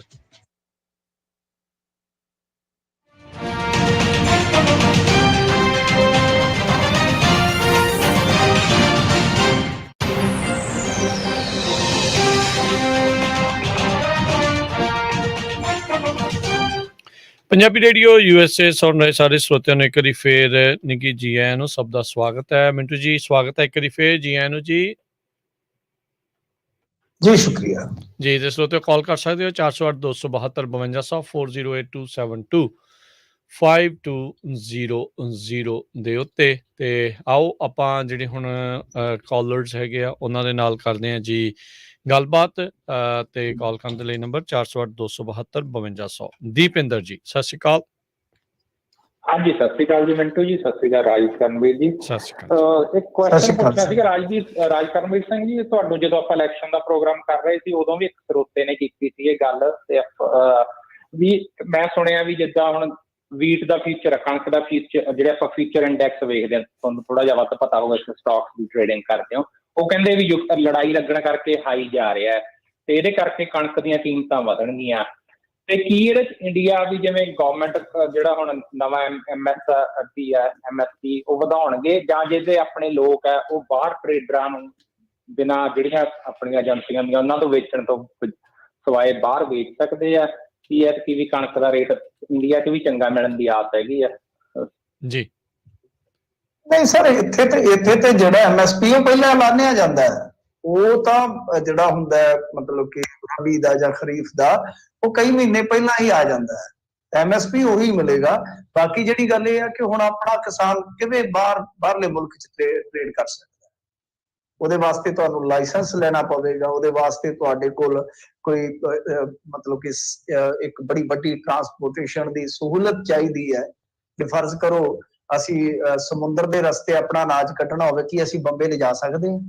ਬੰਬੇ ਸਾਡੇ ਤੋਂ ਪੰਜਾਬ ਤੋਂ ਕੋਈ 1700-1800 ਕਿਲੋਮੀਟਰ ਦੂਰ ਹੋਊਗਾ। ਕੀ ਅਸੀਂ ਗੁਜਰਾਤ ਲਿਜਾ ਸਕਦੇ ਹਾਂ? ਸੋ ਇਹ ਕਾਫੀ ਵੱਡੀਆਂ ਸਮੱਸਿਆਵਾਂ ਜੇ ਆਪਾਂ ਕਿਸਾਨ ਦੇ ਪੱਖ ਤੋਂ ਵੇਖੀਏ। ਇਹ ਤਾਂ ਹੈ। ਵੈਸੇ ਵੀ ਜੇ ਦੇਖੋਗੇ ਤੁਸੀਂ, ਕੱਲੀ ਕਣਕ ਦੀ ਗੱਲ ਕੀਤੀ ਹੈ, ਮੈਂ ਤੁਹਾਨੂੰ ਇੱਕ ਫਿਗਰ ਦੱਸ ਦਿੰਦਾ। ਜਿਹੜਾ ਪੰਜਾਬ ਦਾ ਪੂਰੇ ਇੰਡੀਆ ਦਾ ਐਕਸਪੋਰਟ ਹੈ ਨਾ, ਖੇਤੀ ਜੋ ਪ੍ਰੋਡਕਸ਼ਨ ਹੋਇਆ, ਜੋ ਖੇਤੀ ਉਤਪਾਦ ਆ, ਇਹਨਾਂ ਦਾ ਐਤਕੀ ਰਿਕਾਰਡ ਤੇ ਗਿਆ, ਸ਼ਾਇਦ ਮੇਬੀ 3.25 ਲੱਖ ਕਰੋੜ ਦਾ, 3.25 ਲੱਖ ਕਰੋੜ ਦਾ। ਤੇ ਅਜੇ ਵੀ ਇੰਡੀਆ ਕੋਲ ਬਾਜ਼ਾਰ ਦੇ ਵਿੱਚ ਮੁਨਾਫਾ ਕਮਾਉਣ ਦਾ ਕਾਫੀ ਕੁਝ ਮੇਰੇ ਖਿਆਲ ਦੇ ਨਾਲ ਅਸਾਰ ਹੈਗਾ। ਸੋ ਜੇ ਆਪਾਂ ਕਿਸਾਨ ਦੇ ਪੱਖ ਤੋਂ ਵੇਖੀਏ ਤਾਂ ਕਿਸਾਨ ਨੂੰ ਇਹਦਾ ਇੰਨਾ ਲਾਹਾ ਨਹੀਂ ਹੋਏਗਾ ਕੌਮਾਂਤਰੀ ਰੇਟਾਂ ਦਾ। ਹਾਂ, ਕਿਸਾਨ ਨੂੰ ਨੁਕਸਾਨ ਹੀ ਨਾ ਹੋਵੇ, ਇੰਨਾ ਹੀ ਬਹੁਤ ਹੈ। ਜੀ ਜੀ, ਚਲੋ ਦੇਖੋ ਅੱਗੇ ਜਿਹੜਾ ਉਹ ਕੀ ਬਣਦਾ ਹੈਗਾ। ਡੈਫੀਨੇਟਲੀ, ਕਿਉਂਕਿ ਯੂਕਰੇਨ ਤੇ ਰੂਸ ਦੋਨੋਂ ਹੀ ਬਹੁਤ ਵੱਡੇ ਉਤਪਾਦਕ ਸੀਗੇ ਕਣਕ ਦੇ, ਤੇ ਉਹਨਾਂ ਦੀ ਆਪਸੀ ਜੰਗ ਦੇ ਵਿੱਚ ਲੋਕਾਂ ਨੂੰ ਦੁਨੀਆ ਭਰ ਦੇ ਵਿੱਚ ਜਿੱਥੇ ਕਣਕ ਦੀ ਲੋੜ ਹੁੰਦੀ ਆ ਉਹਨਾਂ ਨੂੰ ਕਿੱਲਤ। ਉਹ ਦੇਖੋ ਯਕਦਮ ਤਾਂ ਨਹੀਂ ਨਾ ਮਾਰਕੀਟ ਦੇ ਵਿੱਚ ਉਹਦਾ ਯਕਦਮ ਅਸਰ ਨਹੀਂ ਪੈਂਦਾ ਹੁੰਦਾ ਥੋੜਾ ਸਮਾਂ ਕਿਸੇ ਵੀ ਚੀਜ਼ ਦਾ, ਉਹ ਥੋੜਾ ਦੂਰਗਾਮੀ ਅਸਰ ਪੈਂਦਾ ਹੁੰਦਾ ਹੈ। ਤਾਂ ਦੂਰਗਾਮੀ ਜਦੋਂ ਅਸਰ ਪਏਗਾ ਤਾਂ ਮੇਰੇ ਖਿਆਲ ਦੇ ਨਾਲ ਨੈਕਸਟ ਟਾਈਮ ਜਿਹੜਾ MSP ਹੋਏਗਾ, ਉਹਨਾਂ ਪਰਿਸਥਿਤੀਆਂ 'ਚ ਹੋ ਸਕਦਾ ਕਿ ਸਰਕਾਰ ਜਿਹੜਾ ਹੈ ਉਹ ਐਕਸਟਰਾ ਕੁਝ ਦੇ ਦੇਵੇ। ਦੇਣਾ ਚਾਹੀਦਾ ਜੇ ਮੰਨ ਲਓ ਕੌਮਾਂਤਰੀ ਬਾਜ਼ਾਰ 'ਚੋਂ ਕਮਾਈ ਕਰ ਰਹੀ ਹੈ ਇੰਡੀਅਨ ਗਵਰਨਮੈਂਟ, ਤਾਂ ਫਿਰ MSP ਜਾਂ ਇਹ ਚੀਜ਼ਾਂ ਤੇ ਵੀ ਗੌਰ ਕਰਨ ਦੀ ਲੋੜ ਹੈ। ਬਿਲਕੁਲ ਜੀ। ਅਗਲੇ ਕਾਲਰ ਬਲਵਿੰਦਰ ਜੀ। ਹੈਲੋ, ਸਤਿ ਸ੍ਰੀ ਅਕਾਲ। ਤੁਹਾਨੂੰ ਸਤਿ ਸ੍ਰੀ ਅਕਾਲ। ਸਤਿ ਸ਼੍ਰੀ ਅਕਾਲ ਜੀ। ਸਤਿ ਸ਼੍ਰੀ ਅਕਾਲ। ਮਿੰਟੂ ਜੀ, ਇਹ ਦੱਸੋ ਵੀ ਜਿਹੜੀ CM ਆਫਿਸ 'ਚ ਸ਼ੇਰੇ ਪੰਜਾਬ ਦੀ ਫੋਟੋ ਸੀਗੀ, ਉਹਦੀ ਸੱਚਾਈ ਬਾਰੇ ਦੱਸੋ ਜਰਾ, ਕਿਉਂਕਿ ਕੁਝ ਆਦਮੀ ਪਾਰਟੀ ਵਾਲੇ ਕਹਿੰਦੇ ਉੱਥੇ ਹੈ ਹੀ ਨਹੀਂ ਸੀ। ਸੱਚ ਹੈ, ਉਹ ਸਾਹਮਣੇ ਲਿਆਓ ਜਰਾ। Thank you. ਨਹੀਂ ਸਰ, ਮੈਨੂੰ ਇਹਦੇ ਬਾਰੇ ਨਹੀਂ ਪਤਾ। ਮੀਤ ਹੇਅਰ ਨੇ ਅੱਜ ਇੱਕ ਸਟੇਟਮੈਂਟ ਜਾਰੀ ਕੀਤੀ ਹੈ ਕਿ ਦੇਖੋ ਜਿਹੜੀ ਫੋਟੋ ਦੀ ਗੱਲ ਕਰਦੇ ਆ, ਉਹ ਫੋਟੋ ਜਿਉਂ ਦੀ ਤਿਉਂ, ਪਰ ਦੂਜੇ ਉਹ ਮਤਲਬ ਕਿ ਦੂਜੇ ਜਿਹੜੇ ਹਾਲ ਵਗੈਰਾ ਜੋੜੇ ਆ ਉੱਥੇ ਆ। ਤਾਂ ਉਹਨਾਂ ਨੇ ਕਿਹਾ ਕਿ ਬਾਕੀ ਦੇਖੋ ਗੱਲ ਕੀ ਹੈ ਕਿ ਮੈਂ ਤੇ ਫੋਟੋ ਵਾਲੀ ਕੰਟਰੋਵਰਸੀ 'ਚ ਬਹੁਤਾ ਨਹੀਂ ਪੈਣਾ ਚਾਹੁੰਦਾ। ਜੇ ਸਾਨੂੰ ਆਪਣੇ ਨਾਇਕ ਪਿਆਰੇ ਆ ਤਾਂ ਸਾਡੇ ਘਰਾਂ 'ਚ ਫੋਟੋ ਹੋਣੀ ਚਾਹੀਦੀ ਹੈ, ਸਾਡੇ ਬੱਚਿਆਂ ਨੂੰ ਉਹਦੀ ਹਿਸਟਰੀ ਦਾ ਪਤਾ ਹੋਣਾ ਚਾਹੀਦਾ। ਬਾਬਾ ਬੰਦਾ ਸਿੰਘ ਬਹਾਦਰ ਨੇ ਜੋ ਰੈਵੋਲੂਸ਼ਨ ਕੀਤਾ ਕਿ ਅਸੀਂ ਆਪਣੇ ਬੱਚਿਆਂ ਨੂੰ ਪੜ੍ਹਾ ਸਕੇ ਹਾਂ, ਜਦ ਕਿ ਸਾਡੇ ਬੱਚਿਆਂ ਨੂੰ ਫ੍ਰੈਂਚ ਰੈਵੋਲੂਸ਼ਨ ਦਾ ਪਤਾ ਹੋਏਗਾ, 10 ਪੜ੍ਹੇ ਨੂੰ ਵੀ ਪਤਾ ਹੋਏਗਾ। ਸੋ ਮੇਰਾ ਤਾਂ ਮੰਨਣਾ ਇਸ ਤਰ੍ਹਾਂ ਦਾ ਹੁੰਦਾ ਸਾਹਿਬ, ਮਾਫ ਕਰਨਾ, ਕਿ ਮੈਂ ਇਹੋ ਜਿਹੀਆਂ ਕੰਟਰੋਵਰਸੀਆਂ ਤੋਂ ਦੂਰ ਰਹਿਣਾ। ਇੱਕ ਕਹੇਗਾ ਕਿ ਆਹ ਲਾ ਦੋ, ਇੱਕ ਕਹੇਗਾ ਕਿ ਆਹ ਲਾ ਦੋ, ਇੱਕ ਕਹਿ ਦੇਗਾ। ਚਲੋ ਕਮ ਸੇ ਕਮ ਮੁੱਖ ਮੰਤਰੀ ਨੇ ਆਪਣੀ ਨਹੀਂ ਲਾਈ ਫੋਟੋ, ਪਰ ਜੇ ਮਹਾਰਾਜਾ ਰਣਜੀਤ ਸਿੰਘ ਦੀ ਲੱਗੀ ਸੀ ਤਾਂ ਲੱਗੀ ਰਹਿਣ ਦਿੰਦੇ। ਕਿਉਂ? ਕਿਉਂਕਿ ਮੇਰਾ ਮੰਨਣਾ ਹੈ ਕਿ ਮਹਾਰਾਜਾ ਰਣਜੀਤ ਸਿੰਘ ਕੋਈ, ਆਪਾਂ ਇਹ ਨਹੀਂ ਕਹਿ ਸਕਦੇ ਕਿ ਕੋਈ ਬਹੁਤ ਵੱਡੇ ਧਾਰਮਿਕ ਪੁਰਸ਼ ਸਨ, ਨਹੀਂ, ਉਹ ਇੱਕ ਕੁਸ਼ਲ ਸ਼ਾਸਕ ਸਨ। ਸ਼ਾਸਕਾਂ ਦੇ ਵਿੱਚ ਖਾਸੀਅਤਾਂ ਵੀ ਹੁੰਦੀਆਂ, ਊਣਤਾਈਆਂ ਵੀ ਹੁੰਦੀਆਂ, ਪਰ ਉਹ ਇੱਕ ਕੁਸ਼ਲ ਤੇ ਇੱਕ ਮਿਸਾਲੀ ਸ਼ਾਸਕ ਸਨ।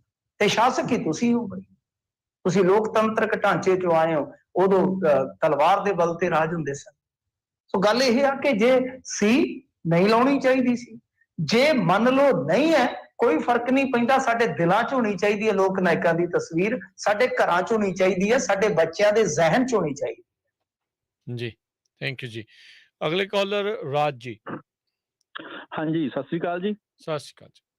ਸਤਿ ਸ਼੍ਰੀ ਅਕਾਲ ਜੀ। ਹਾਂਜੀ ਮਿੰਟੂ ਜੀ, ਮੇਰਾ ਸਵਾਲ ਇਹ ਹੈ ਜੀ, ਕਿਉਂਕਿ ਅੱਜ ਸਭ ਤੋਂ ਵੱਡਾ ਮੁੱਦਾ ਜਿਹੜਾ ਹੈਗਾ ਜੀ, ਜਿਹੜਾ ਆਮ ਆਦਮੀ ਨੂੰ ਵੀ ਪ੍ਰਭਾਵਿਤ ਕਰਦਾ, ਉਹ ਹੈਗਾ ਰਿਸ਼ਵਤ ਦਾ ਜੀ।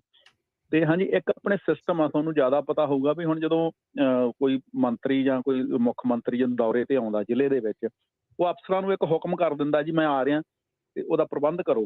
ਹੁਣ ਉਹਦੇ ਵਾਸਤੇ ਕੋਈ ਫੰਡਿੰਗ ਤਾਂ ਹੈ ਨਹੀਂ ਗੀ, ਉਹ ਇੱਕ ਅਨਅਫੀਸ਼ੀਅਲ ਆ ਉਹ ਸਾਰਾ ਕੁਛ। ਫਿਰ ਉਹਦੇ ਵਾਸਤੇ ਰਿਸ਼ਵਤ ਸ਼ੁਰੂ ਹੁੰਦੀ ਹੈ। ਹੁਣ ਉਹਨੇ ਅਫਸਰ ਨੇ ਆਪਦੀ ਜੇਬ 'ਚੋਂ ਤਾਂ ਕਰਨਾ ਨੀਗਾ, ਉਹ ਫਿਰ ਜੇ 5 ਲੱਖ ਦਾ ਖਰਚਾ ਤਾਂ ਉਹਨੇ 10 ਲੱਖ ਇਕੱਠਾ ਕਰਨਾ।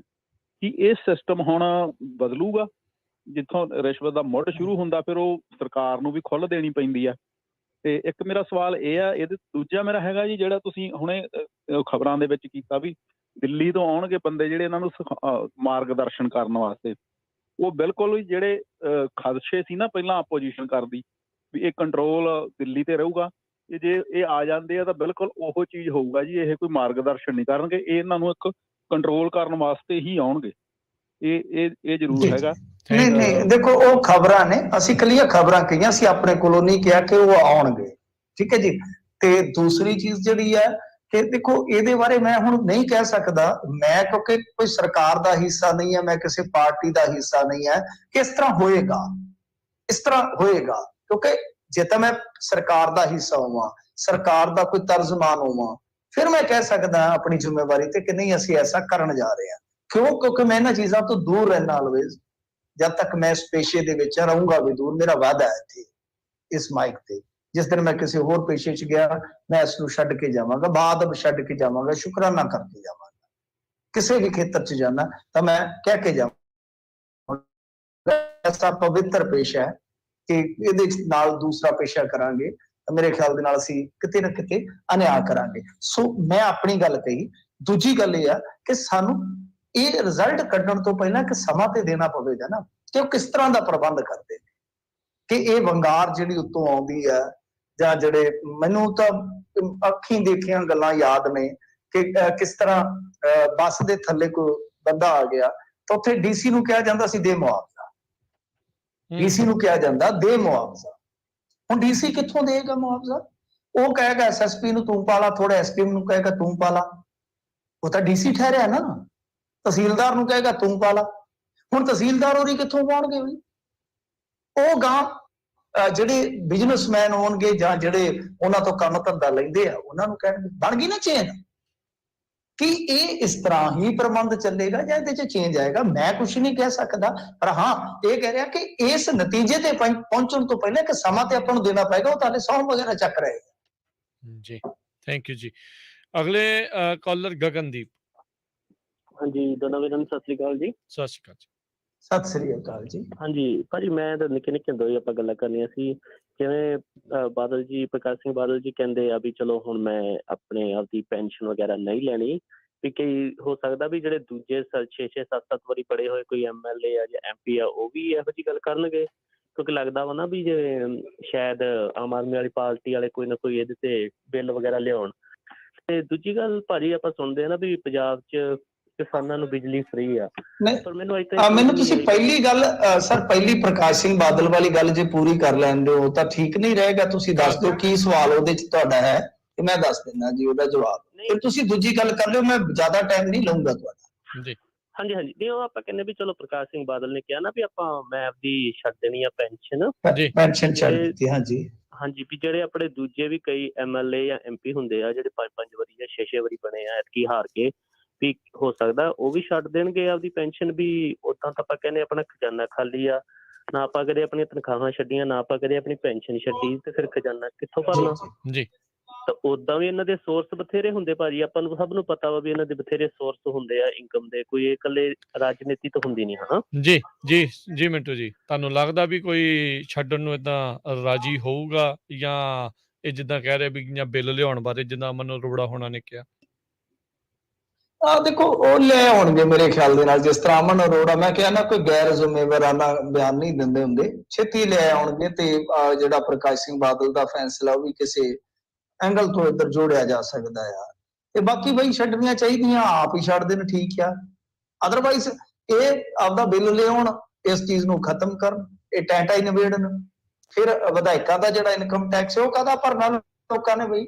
ਲੱਖ 1.5 ਲੱਖ ਰੁਪਈਆ ਤੁਹਾਡੇ ਪੱਤੇ ਸੈਲਰੀਆਂ, ਤੇ ਕੁੱਲ ਮਿਲਾ ਕੇ ਮੈਂ ਸਾਰਾ ਨਿਚੋੜ ਕੱਢਿਆ 2,32,33,000 ਦੇ ਵਿੱਚ ਪੈਂਦਾ ਇੱਕ ਵਿਧਾਇਕ, ਜੇ ਸਾਰੇ ਜੋੜ ਦੋਗੇ ਐਵਰੇਜ, ਜੇ ਬਹੁਤ ਮਿੱਠ ਕੇ ਖਰਚ ਨਾ ਕਰੇ। ਸੋ ਬਥੇਰਾ ਕੁਝ ਤੁਹਾਨੂੰ ਦਿੰਦੀ ਆ ਪਬਲਿਕ। ਸੋ ਇਹ ਚੀਜ਼ ਤੇ ਹੈ ਕਿ ਆਪਣੇ ਆਪ ਕਰ ਦੇਣ ਤਾਂ ਬਿਹਤਰ ਇੱਜ਼ਤ ਬਚ ਜਾਏਗੀ, ਤੇ ਜੇ ਨਹੀਂ ਤੇ ਫਿਰ ਇਹ ਕਰ ਦੇਣ ਤਾਂ ਉਹਦੇ ਚ ਵੀ ਮੇਰੇ ਖਿਆਲ ਦੇ ਨਾਲ ਬਿਹਤਰੀ ਹੈ, ਲੋਕਾਂ ਦਾ ਪੈਸਾ ਬਚੇਗਾ। ਹਾਂਜੀ ਜੀ। ਤੇ ਗਗਨ ਜੀ ਤੁਹਾਡਾ ਦੂਜਾ ਸਵਾਲ ਜਿਹੜਾ ਕੀ ਸੀਗਾ? ਹਾਂਜੀ ਬਹੁਤ ਭਾਰੀ ਛੋਟਾ ਜਿਹਾ ਦੱਸਿਆ ਨਾ ਵੀ ਆਪਾਂ ਕਹਿੰਦੇ ਨਾ ਵੀ ਪੰਜਾਬ 'ਚ ਬਿਜਲੀ ਵੀ ਕਿਸਾਨਾਂ ਨੂੰ ਫ੍ਰੀ ਮਿਲਦੀ ਹਨਾ, ਤੇ ਵੀ ਚਲੋ ਜਿਹੜੇ ਖੇਤੀਬਾੜੀ ਕਰਦੇ ਆ, ਪਰ ਉੱਥੇ ਆਪਾਂ ਅੱਗੇ ਵੀ ਕਈ ਵਾਰੀ ਇਹ ਗੱਲ ਡਿਸਕਸ ਕਰਦੇ ਹੁੰਦੇ ਆ ਵੀ ਜਿਹੜੇ ਛੋਟੇ ਵਿਚਾਰੇ 5-5 10-10 ਕਿੱਲੇ ਵਾਲੇ, ਤੁਹਾਨੂੰ ਉਹਦੀ ਕੋਈ ਲਿਮਿਟ ਰੱਖਣੀ ਚਾਹੀਦੀ ਵੀ ਹਾਂ 5 ਕਿੱਲੇ ਵਾਲਾ ਬੰਦਾ ਜਾਂ ਹੱਦ ਤੋਂ ਹੱਦ ਚਲੋ 10 ਕਿੱਲੇ ਵਾਲੇ ਤੱਕ ਫ੍ਰੀ ਹੋਊਗੀ। ਹੁਣ ਜਿਹੜੇ ਆ ਰਾਜਨੇਤਾ ਜਿਨ੍ਹਾਂ ਦੇ 100-100 200 ਕਿੱਲੇ ਜਾਂ ਵੀ ਜ਼ਿਆਦਾ ਜਿਨ੍ਹਾਂ ਦੇ ਵੱਡਿਆਂ ਵੀ ਉਹਨਾਂ ਦੀ ਫ੍ਰੀ ਕਾਹਦੇ ਲਈ ਹੁੰਦੀ ਹਨਾ, ਵੀ ਉਹ ਵੀ ਤਾਂ ਬੋਝ ਹੀ ਪੈਂਦਾ, ਉਹਦੇ ਬਾਰੇ ਸੋਚਣ ਵਾਲੀ ਗੱਲ ਹੁੰਦੀ ਆ। ਉਹਨਾਂ ਕੋਲ ਸਾਰਾ ਕੁਝ ਹੈਗਾ, ਉਹ ਭਲਾ ਆਪਦੇ ਬਿੱਲ ਨਹੀਂ ਭਰ ਸਕਦੇ। ਥੈਂਕ ਯੂ ਗਗਨ ਜੀ। ਅਸੀਂ ਤੇ ਭਾਜੀ ਪਿਛਲੇ 5 ਸਾਲਾਂ ਤੋਂ ਪਿੱਟ ਰਹੇ ਹਾਂ ਇਸ ਗੱਲ ਨੂੰ ਕਿ ਸਬਸਿਡੀਆਂ ਜਿਹੜੀਆਂ ਨੇ ਨਾ ਉਹਨਾਂ 'ਚ ਰਿਫਾਰਮਸ ਲਿਆਉਣੇ ਚਾਹੀਦੇ ਆ। ਗਰੀਬ ਦੀ ਵਧਾ ਦਿਓ। ਅੱਛਾ 25,000 ਮੋਟਾ ਕਿਸਾਨ ਹੈ ਹਜ਼ੂਰ, ਮੈਂ ਤੁਹਾਨੂੰ ਮੇਰੇ ਕੋਲ ਪੋਟਿਆਂ ਤੇ ਲਿਖੀਆਂ ਹੋਈਆਂ ਪੋਟਿਆਂ ਤੇ ਗਿਣੀਆਂ ਹੋਈਆਂ ਚੀਜ਼ਾਂ ਨੇ। 25,000 ਕਿਸਾਨ ਇਸ ਤਰ੍ਹਾਂ ਦਾ ਜਿਹਨੂੰ ਆਪਾਂ ਵੱਡਾ ਕਿਸਾਨ ਗਿਣ ਸਕਦੇ ਹਾਂ, ਬਹੁਤ ਵੱਡਾ ਧਨਾੜ, ਉਹ 25,000 ਹੈ। ਤੇ ਆਲਮੋਸਟ ਜੇ ਤੁਸੀਂ ਦੇਖੋਗੇ 40% ਸਬਸਿਡੀ ਜਿਹੜੀ ਬਿਜਲੀ ਦੀ ਹੈ ਉਹ ਲੈ ਜਾਂਦਾ ਮੋਟਾ ਕਿਸਾਨ। ਆਈ ਸਮਝ? ਸੋ ਇਸ ਕਰਕੇ ਇਹਦੇ ਵਿੱਚ ਸੁਧਾਰ ਹੋਣੇ ਲਾਜ਼ਮੀ ਆ ਔਰ ਹੋਣੇ ਚਾਹੀਦੇ ਆ। ਮੈਂ ਤੇ ਗੱਲ ਜਿਹੜੀ ਆ ਪਿਛਲੇ ਕਈ ਸਾਲਾਂ ਤੋਂ ਕਹਿੰਦਾ ਪਿਆ ਵਾਂ, ਕਈ ਸਾਲ ਹੋ ਗਿਆ, ਕਈ ਮੰਚਾਂ ਤੋਂ ਕਹਿ ਕੇ ਆਇਆ, ਪਰ ਨਹੀਂ ਸੁਣਦਾ। ਸਾਡੇ ਵਰਗੇ ਦੀ ਕੌਣ ਸੁਣਦਾ? ਅਗਲਾ ਕਹਿੰਦਾ ਹਮੇ ਭੌਂਕਦੇ ਫਿਰਦੇ ਨੇ। ਸੋ ਸਾਹਿਬ ਅਸੀਂ ਤੇ ਕਹਿ ਰਹੇ ਹਾਂ, ਅਸੀਂ ਤੁਹਾਡੀ ਗੱਲ ਨਾਲ ਸਹਿਮਤ ਹਾਂ, ਪਰ ਕੌਣ ਸੁਣਦਾ ਜੀ? ਹੁਣ ਇਸ ਸਰਕਾਰ ਤੋਂ ਉਮੀਦ ਹੈਗੀ ਆ ਕਿ ਬਾਈ ਜੇ ਇਹ ਇਸ ਪਾਸੇ ਤੁਰਨ ਕਿ ਮਾਲੀਆ ਕਿਵੇਂ ਵਧਾਇਆ ਜਾਵੇ, ਲੀਕੇਜ ਕਿਵੇਂ ਜਿਹੜੀ ਰੋਕੀ ਜਾਵੇ, ਤਾਂ ਉਹਦੇ ਵਿੱਚ ਇਹ ਸਬਸਿਡੀਆਂ ਜਿਹੜੀਆਂ ਗਲਤ ਆ ਢੰਗ ਨਾਲ ਜਾ ਰਹੀਆਂ। ਔਰ ਇਹ ਇਸ ਤਰ੍ਹਾਂ ਦੀ ਇੱਕ ਸਬਸਿਡੀ ਹੈ, ਐਸੀਆਂ ਸਬਸਿਡੀਆਂ ਤੁਹਾਨੂੰ ਕਈ ਮਿਲ ਜਾਣਗੀਆਂ, ਕਈ ਧੰਦਿਆਂ ਦੀਆਂ ਸਬਸਿਡੀਆਂ ਮਿਲ ਜਾਣਗੀਆਂ ਜਿਹੜੀਆਂ ਕਿ ਗਲਤ ਹੱਥਾਂ 'ਚ ਜਾ ਰਹੀਆਂ ਜੀ। ਬਿਲਕੁਲ। ਅਗਲੇ ਕਾਲਰ ਸੰਜੀਵ ਜੀ। ਹਾਂਜੀ ਸਤਿ ਸ਼੍ਰੀ ਅਕਾਲ ਜੀ। ਸਤਿ ਸ਼੍ਰੀ ਅਕਾਲ ਜੀ। ਮਿੰਟੂ ਭਾਈ ਸਤਿ ਸ਼੍ਰੀ ਅਕਾਲ। ਕਾਲ ਕਰ ਰਿਹਾ ਤੁਹਾਨੂੰ, ਤੁਹਾਡੇ ਨਾਲ ਗੱਲ ਕਰ ਰਿਹਾ।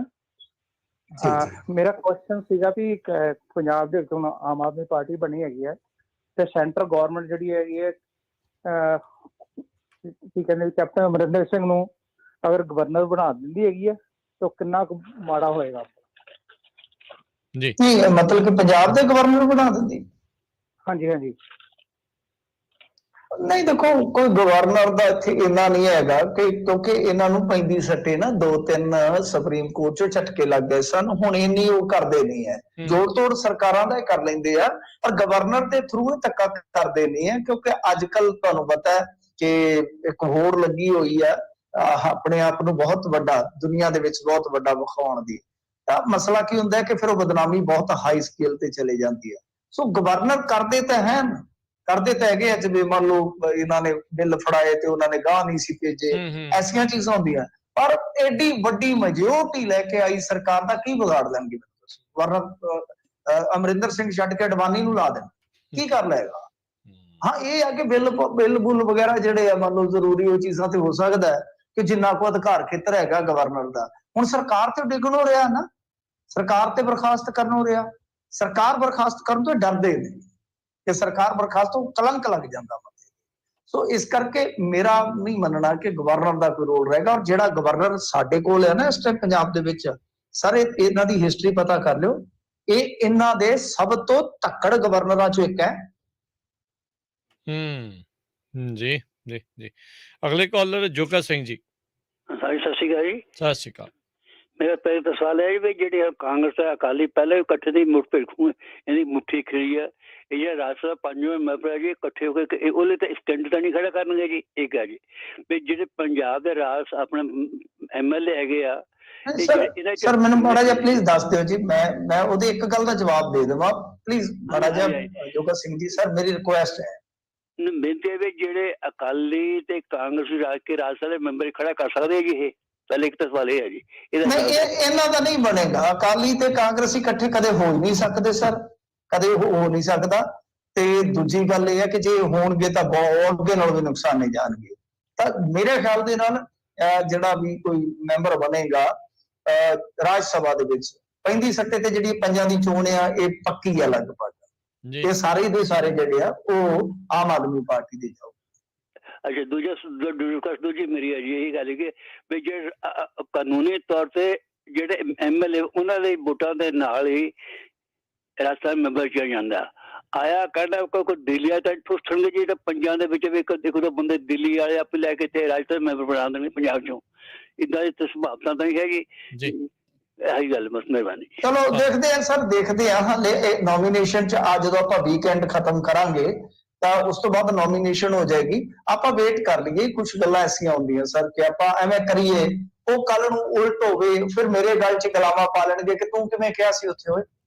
ਉਹ ਮੈਨੂੰ ਔਖਾ ਹੋ ਜਾਂਦਾ ਜਵਾਬ ਦੇਣਾ। ਅੱਜ ਕੱਲ ਤੁਹਾਨੂੰ ਪਤਾ ਪ੍ਰਸ਼ੰਸਕ ਨੇ ਪਾਰਟੀਆਂ ਦੇ ਗੁੱਸੇ ਹੋ ਜਾਂਦੇ ਨੇ ਜੇ ਅਫੀਸ਼ੀਅਲੀ ਅਸੀਂ ਤਾਂ ਹੁਣ ਆ ਕਿਹਾ, ਤੁਸੀਂ ਉੱਥੇ ਆ ਕਹਿੰਦੇ ਫਿਰਦੇ ਸੀ। ਸੋ ਇਸ ਕਰਕੇ ਆਪਾਂ ਇਹਨਾਂ ਚੀਜ਼ਾਂ ਤੋਂ ਗਰੇਜ਼ ਕਰੀਏ, ਇਹਨਾਂ ਚੀਜ਼ਾਂ ਚ ਕੋਈ ਫਾਇਦਾ ਨਹੀਂ ਹੈਗਾ। ਹਾਂ ਇਹ ਦੇਖੀਏ ਕਿ ਜਿਸ ਦਿਨ ਨੋਮੀਨੇਸ਼ਨ ਹੋਏਗੀ ਉਸ ਦਿਨ ਉਹ ਚਿਹਰੇ ਕਿਹੜੇ ਕਿਹੜੇ ਨਿਕਲਦੇ ਨੇ। ਉਹ ਦਿੱਲੀ ਦੇ ਨਿਕਲਦੇ ਨੇ ਜਾਂ ਪੰਜਾਬ ਦੇ ਨਿਕਲਦੇ ਨੇ। ਪੰਜਾਬ ਦੇ ਹਿੱਤਾਂ ਨੂੰ ਕਿਸ ਤਰ੍ਹਾਂ ਉੱਥੇ ਜਾ ਕੇ ਰੱਖ ਸਕਦੇ ਨੇ, ਕਿਸ ਤਰ੍ਹਾਂ ਪਾਰਟੀ ਲਾਈਨ ਤੋਂ ਕਰਦੇ ਨੇ, ਉਹ ਮਤਲਬ ਕਿ ਸਾਨੂੰ ਵੇਖਣਾ ਪਵੇਗਾ। तो इस करके मैं तो कहूंगा सर वेट कर लिए तो अच्छा होएगा ਜੀ ਬਿਲਕੁਲ। ਬਾਕੀ ਦੇਖੋ ਚਿੰਤਾ ਜਿਹੜੀ ਤੁਹਾਨੂੰ ਹੋਰ ਕਈਆਂ ਨੂੰ ਵੀ ਜਿਹੜੀ ਉਹ ਹੋਣੀ ਆ ਜੇ ਇਦਾਂ ਦਾ ਕਦਮ ਚੱਕਦੇ ਆ, ਜਿੱਦਾਂ ਮਿੰਟੂ ਜੀ ਨੇ ਪਹਿਲਾਂ ਵੀ ਇਸ ਦੇ ਬਾਰੇ ਜ਼ਿਕਰ ਕੀਤਾ, ਉਹ ਧਿਆਨ 'ਚ ਰੱਖਣਗੇ ਵੀ ਲੋਕਾਂ ਦੀ ਹੁਣੇ ਮਿਲਿਆ ਉਹਨਾਂ ਦੇ ਹੱਕ 'ਚ ਫਤਵਾ ਉਸ ਨੂੰ ਵਾਪਸ ਜਾਂ ਉਸ ਦੇ ਬਾਗੀ ਜਿਹੜਾ ਆ ਉਸ ਤੋਂ ਉਲਟ ਨਹੀਂ ਜਿਹੜਾ ਉਹ ਚਾਹੁੰਦੇ ਆ ਉਹ ਹੋਣ। ਅਗਲੇ ਆਪਣੇ ਕਾਲਰ ਨੇ ਜੀ ਸੁਰਿੰਦਰ ਜੀ। ਸਤਿ ਸ਼੍ਰੀ ਅਕਾਲ। ਹਾਂਜੀ ਸਤਿ ਸ਼੍ਰੀ ਅਕਾਲ ਜੀ। ਜੀ ਮਿੰਟੂ ਜੀ ਮੇਰਾ ਇੱਕ ਸਵਾਲ ਹੈ ਜੀ, ਤੁਹਾਨੂੰ ਪਤਾ ਜੀ ਮੈਂ ਲਾਸਟ ਵੀਕ ਮੈਂ ਫੋਨ ਕੀਤਾ ਜਦੋਂ ਇਲੈਕਸ਼ਨਾਂ ਤੋਂ ਪਹਿਲਾਂ, ਮੈਂ ਕਿਹਾ ਬਾਦਲ, ਸੁਖਵੀਰ ਤੇ ਕੈਪਟਨ ਤੇ ਸਿੱਧੂ ਇਹ ਚਾਰੇ ਨਾਂ ਜਾਣਗੇ ਨਾ ਉਹਦੇ ਵਿੱਚ ਵਿਧਾਨ ਸਭਾ 'ਚ, ਤਾਂ ਕੋਈ ਲੜਾਈ ਝਗੜਾ ਨਾ, ਸਾਰੇ ਕੰਮ ਚੰਗੇ ਹੋਣਗੇ। ਤੁਸੀਂ ਜਿਗਰਾ ਰੱਖੋ, ਇਹਨਾਂ ਲੋਕਾਂ ਨੂੰ ਕਹੋ। ਤੁਸੀਂ ਦੇਖਿਓ ਜਿੱਦਾਂ ਆਪਾਂ ਨੂੰ ਕੋਈ ਖਬਰ ਦਿੱਲੀ ਦੀ ਮਾੜੀ ਨਹੀਂ ਮਿਲਦੀ ਨਾ, ਪੰਜਾਬ ਤੋਂ ਵੀ ਮਾੜੀ ਖਬਰ ਨਹੀਂ ਮਿਲੂਗੀ। ਮੇਰਾ ਇਹਨਾਂ ਕਹਿੰਦਾ ਜੀ। ਚਲੋ ਠੀਕ ਹੈ ਸਰ, ਦੇਖਦੇ ਹਾਂ ਜੀ। ਬਾਕੀ ਗੱਲ ਜਿਹੜੀ ਹੈ ਕਿ ਬਾਹਰ ਦੇ ਭੇਜਣ ਦੀ, ਤਾਂ ਮੇਰੇ ਖਿਆਲ ਦੇ ਨਾਲ ਇਹ ਆਪਦਾ ਨੁਕਸਾਨ ਨਹੀਂ ਕਰਾਉਣਗੇ। ਹੋ ਸਕਦਾ ਪੰਜਾਂ ਚ ਕੋਈ ਇੱਕ ਅੱਧ ਤੇ ਆਪਦਾ ਥਿੰਕ ਟੈਂਕ ਦਾ ਕੋਈ ਭੇਜ ਦੇਣ, ਪਰ ਬਾਕੀ ਇਹ ਨਹੀਂ ਹੈ ਕਿ ਪੰਜੇ ਦੇ ਪੰਜੇ ਬਾਹਰ ਕੱਢ ਦੇਣਗੇ। ਪਰ ਦਿੱਲੀ ਚ ਇਹਨਾਂ ਨੇ ਇਸ ਤਰ੍ਹਾਂ ਕੀਤਾ ਸੀ, ਉਹਦਾ ਕਾਫੀ ਮਖੌਲ ਉੱਡਿਆ ਸੀਗਾ ਕਿ ਕੁਝ ਕਾਰੋਬਾਰੀਆਂ ਨੂੰ ਭੇਜ ਦਿੱਤਾ ਸੀਗਾ ਸੰਜੇ ਸਿੰਘ ਦੇ ਨਾਲ। ਉਹ ਇਸ ਕਰਕੇ ਇੱਥੇ ਉਹ ਮੌਜੂਦ ਨਹੀਂ ਉਡਾਉਣਗੇ। ਹਾਂ ਇਹ ਹੋ ਸਕਦਾ ਕਿ ਚਾਰਾਂ ਦੇ ਨਾਲ ਕੋਈ ਇੱਕ ਅੜਾ ਦੇ ਕਿ ਬਈ ਇਹਨੇ ਪੰਜਾਬ 'ਚ ਕੰਮ ਕੀਤਾ ਹੈ। ਉਹ ਵੀ ਉਹ ਹੋਏਗਾ ਜਿਹੜਾ ਪੰਜਾਬ ਦੀ ਟੀਮ ਦੇ ਵਿੱਚ ਕੰਮ ਕਰ ਚੁੱਕਾ ਹੋਏਗਾ। ਇਸ ਬੰਦੇ ਨੇ ਬਈ ਸਾਡੇ ਲਈ ਆ ਸਟ੍ਰੈਟਜੀ ਬਣਾਈ ਆ, ਤੁਹਾਡੇ ਲਈ ਆ ਕੁਝ ਕੀਤਾ, ਉਹਨੂੰ ਐ ਚੰਗੀ ਤਰ੍ਹਾਂ ਜਸਟੀਫਾਈਡ ਕਰਕੇ। ਜੀ ਇਸ਼ਾਰਾ ਤਾਂ ਫਿਰ ਇੱਕੋ ਬੰਦੇ ਵੱਲ ਜਾਂਦਾ ਹੈ ਮਾੜਾ ਜਿਹਾ, ਜਿਸ ਹਿਸਾਬ ਦੇ ਨਾਲ ਚਾਵਾਂ ਦੇ ਨਾਲ ਇੱਕ ਤੋੜਨਾ। ਨਹੀਂ ਪਾਠਕ ਵੀ ਤਾਂ ਇਹਨਾਂ ਦੀ ਟੀਮ ਦਾ ਹਿੱਸਾ ਹੈ ਜੀ।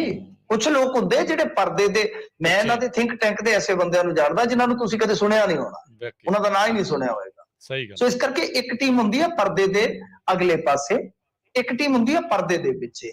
ਫਿਲਮ ਦਾ ਆਪਾਂ ਨੂੰ ਡਾਇਰੈਕਟਰ ਥੋੜੀ ਦੇਖਦਾ ਪਰਦੇ ਤੇ, ਪਰ ਫਿਲਮ ਸਾਰੀ ਬੁਣੀ ਕਿੰਨੇ ਹੁੰਦੀ ਹੈ, ਸਕਰੀਨ ਪਲੇ ਲਿਖਣ ਵਾਲੇ ਨੇ ਔਰ ਡਾਇਰੈਕਟਰ ਨੇ।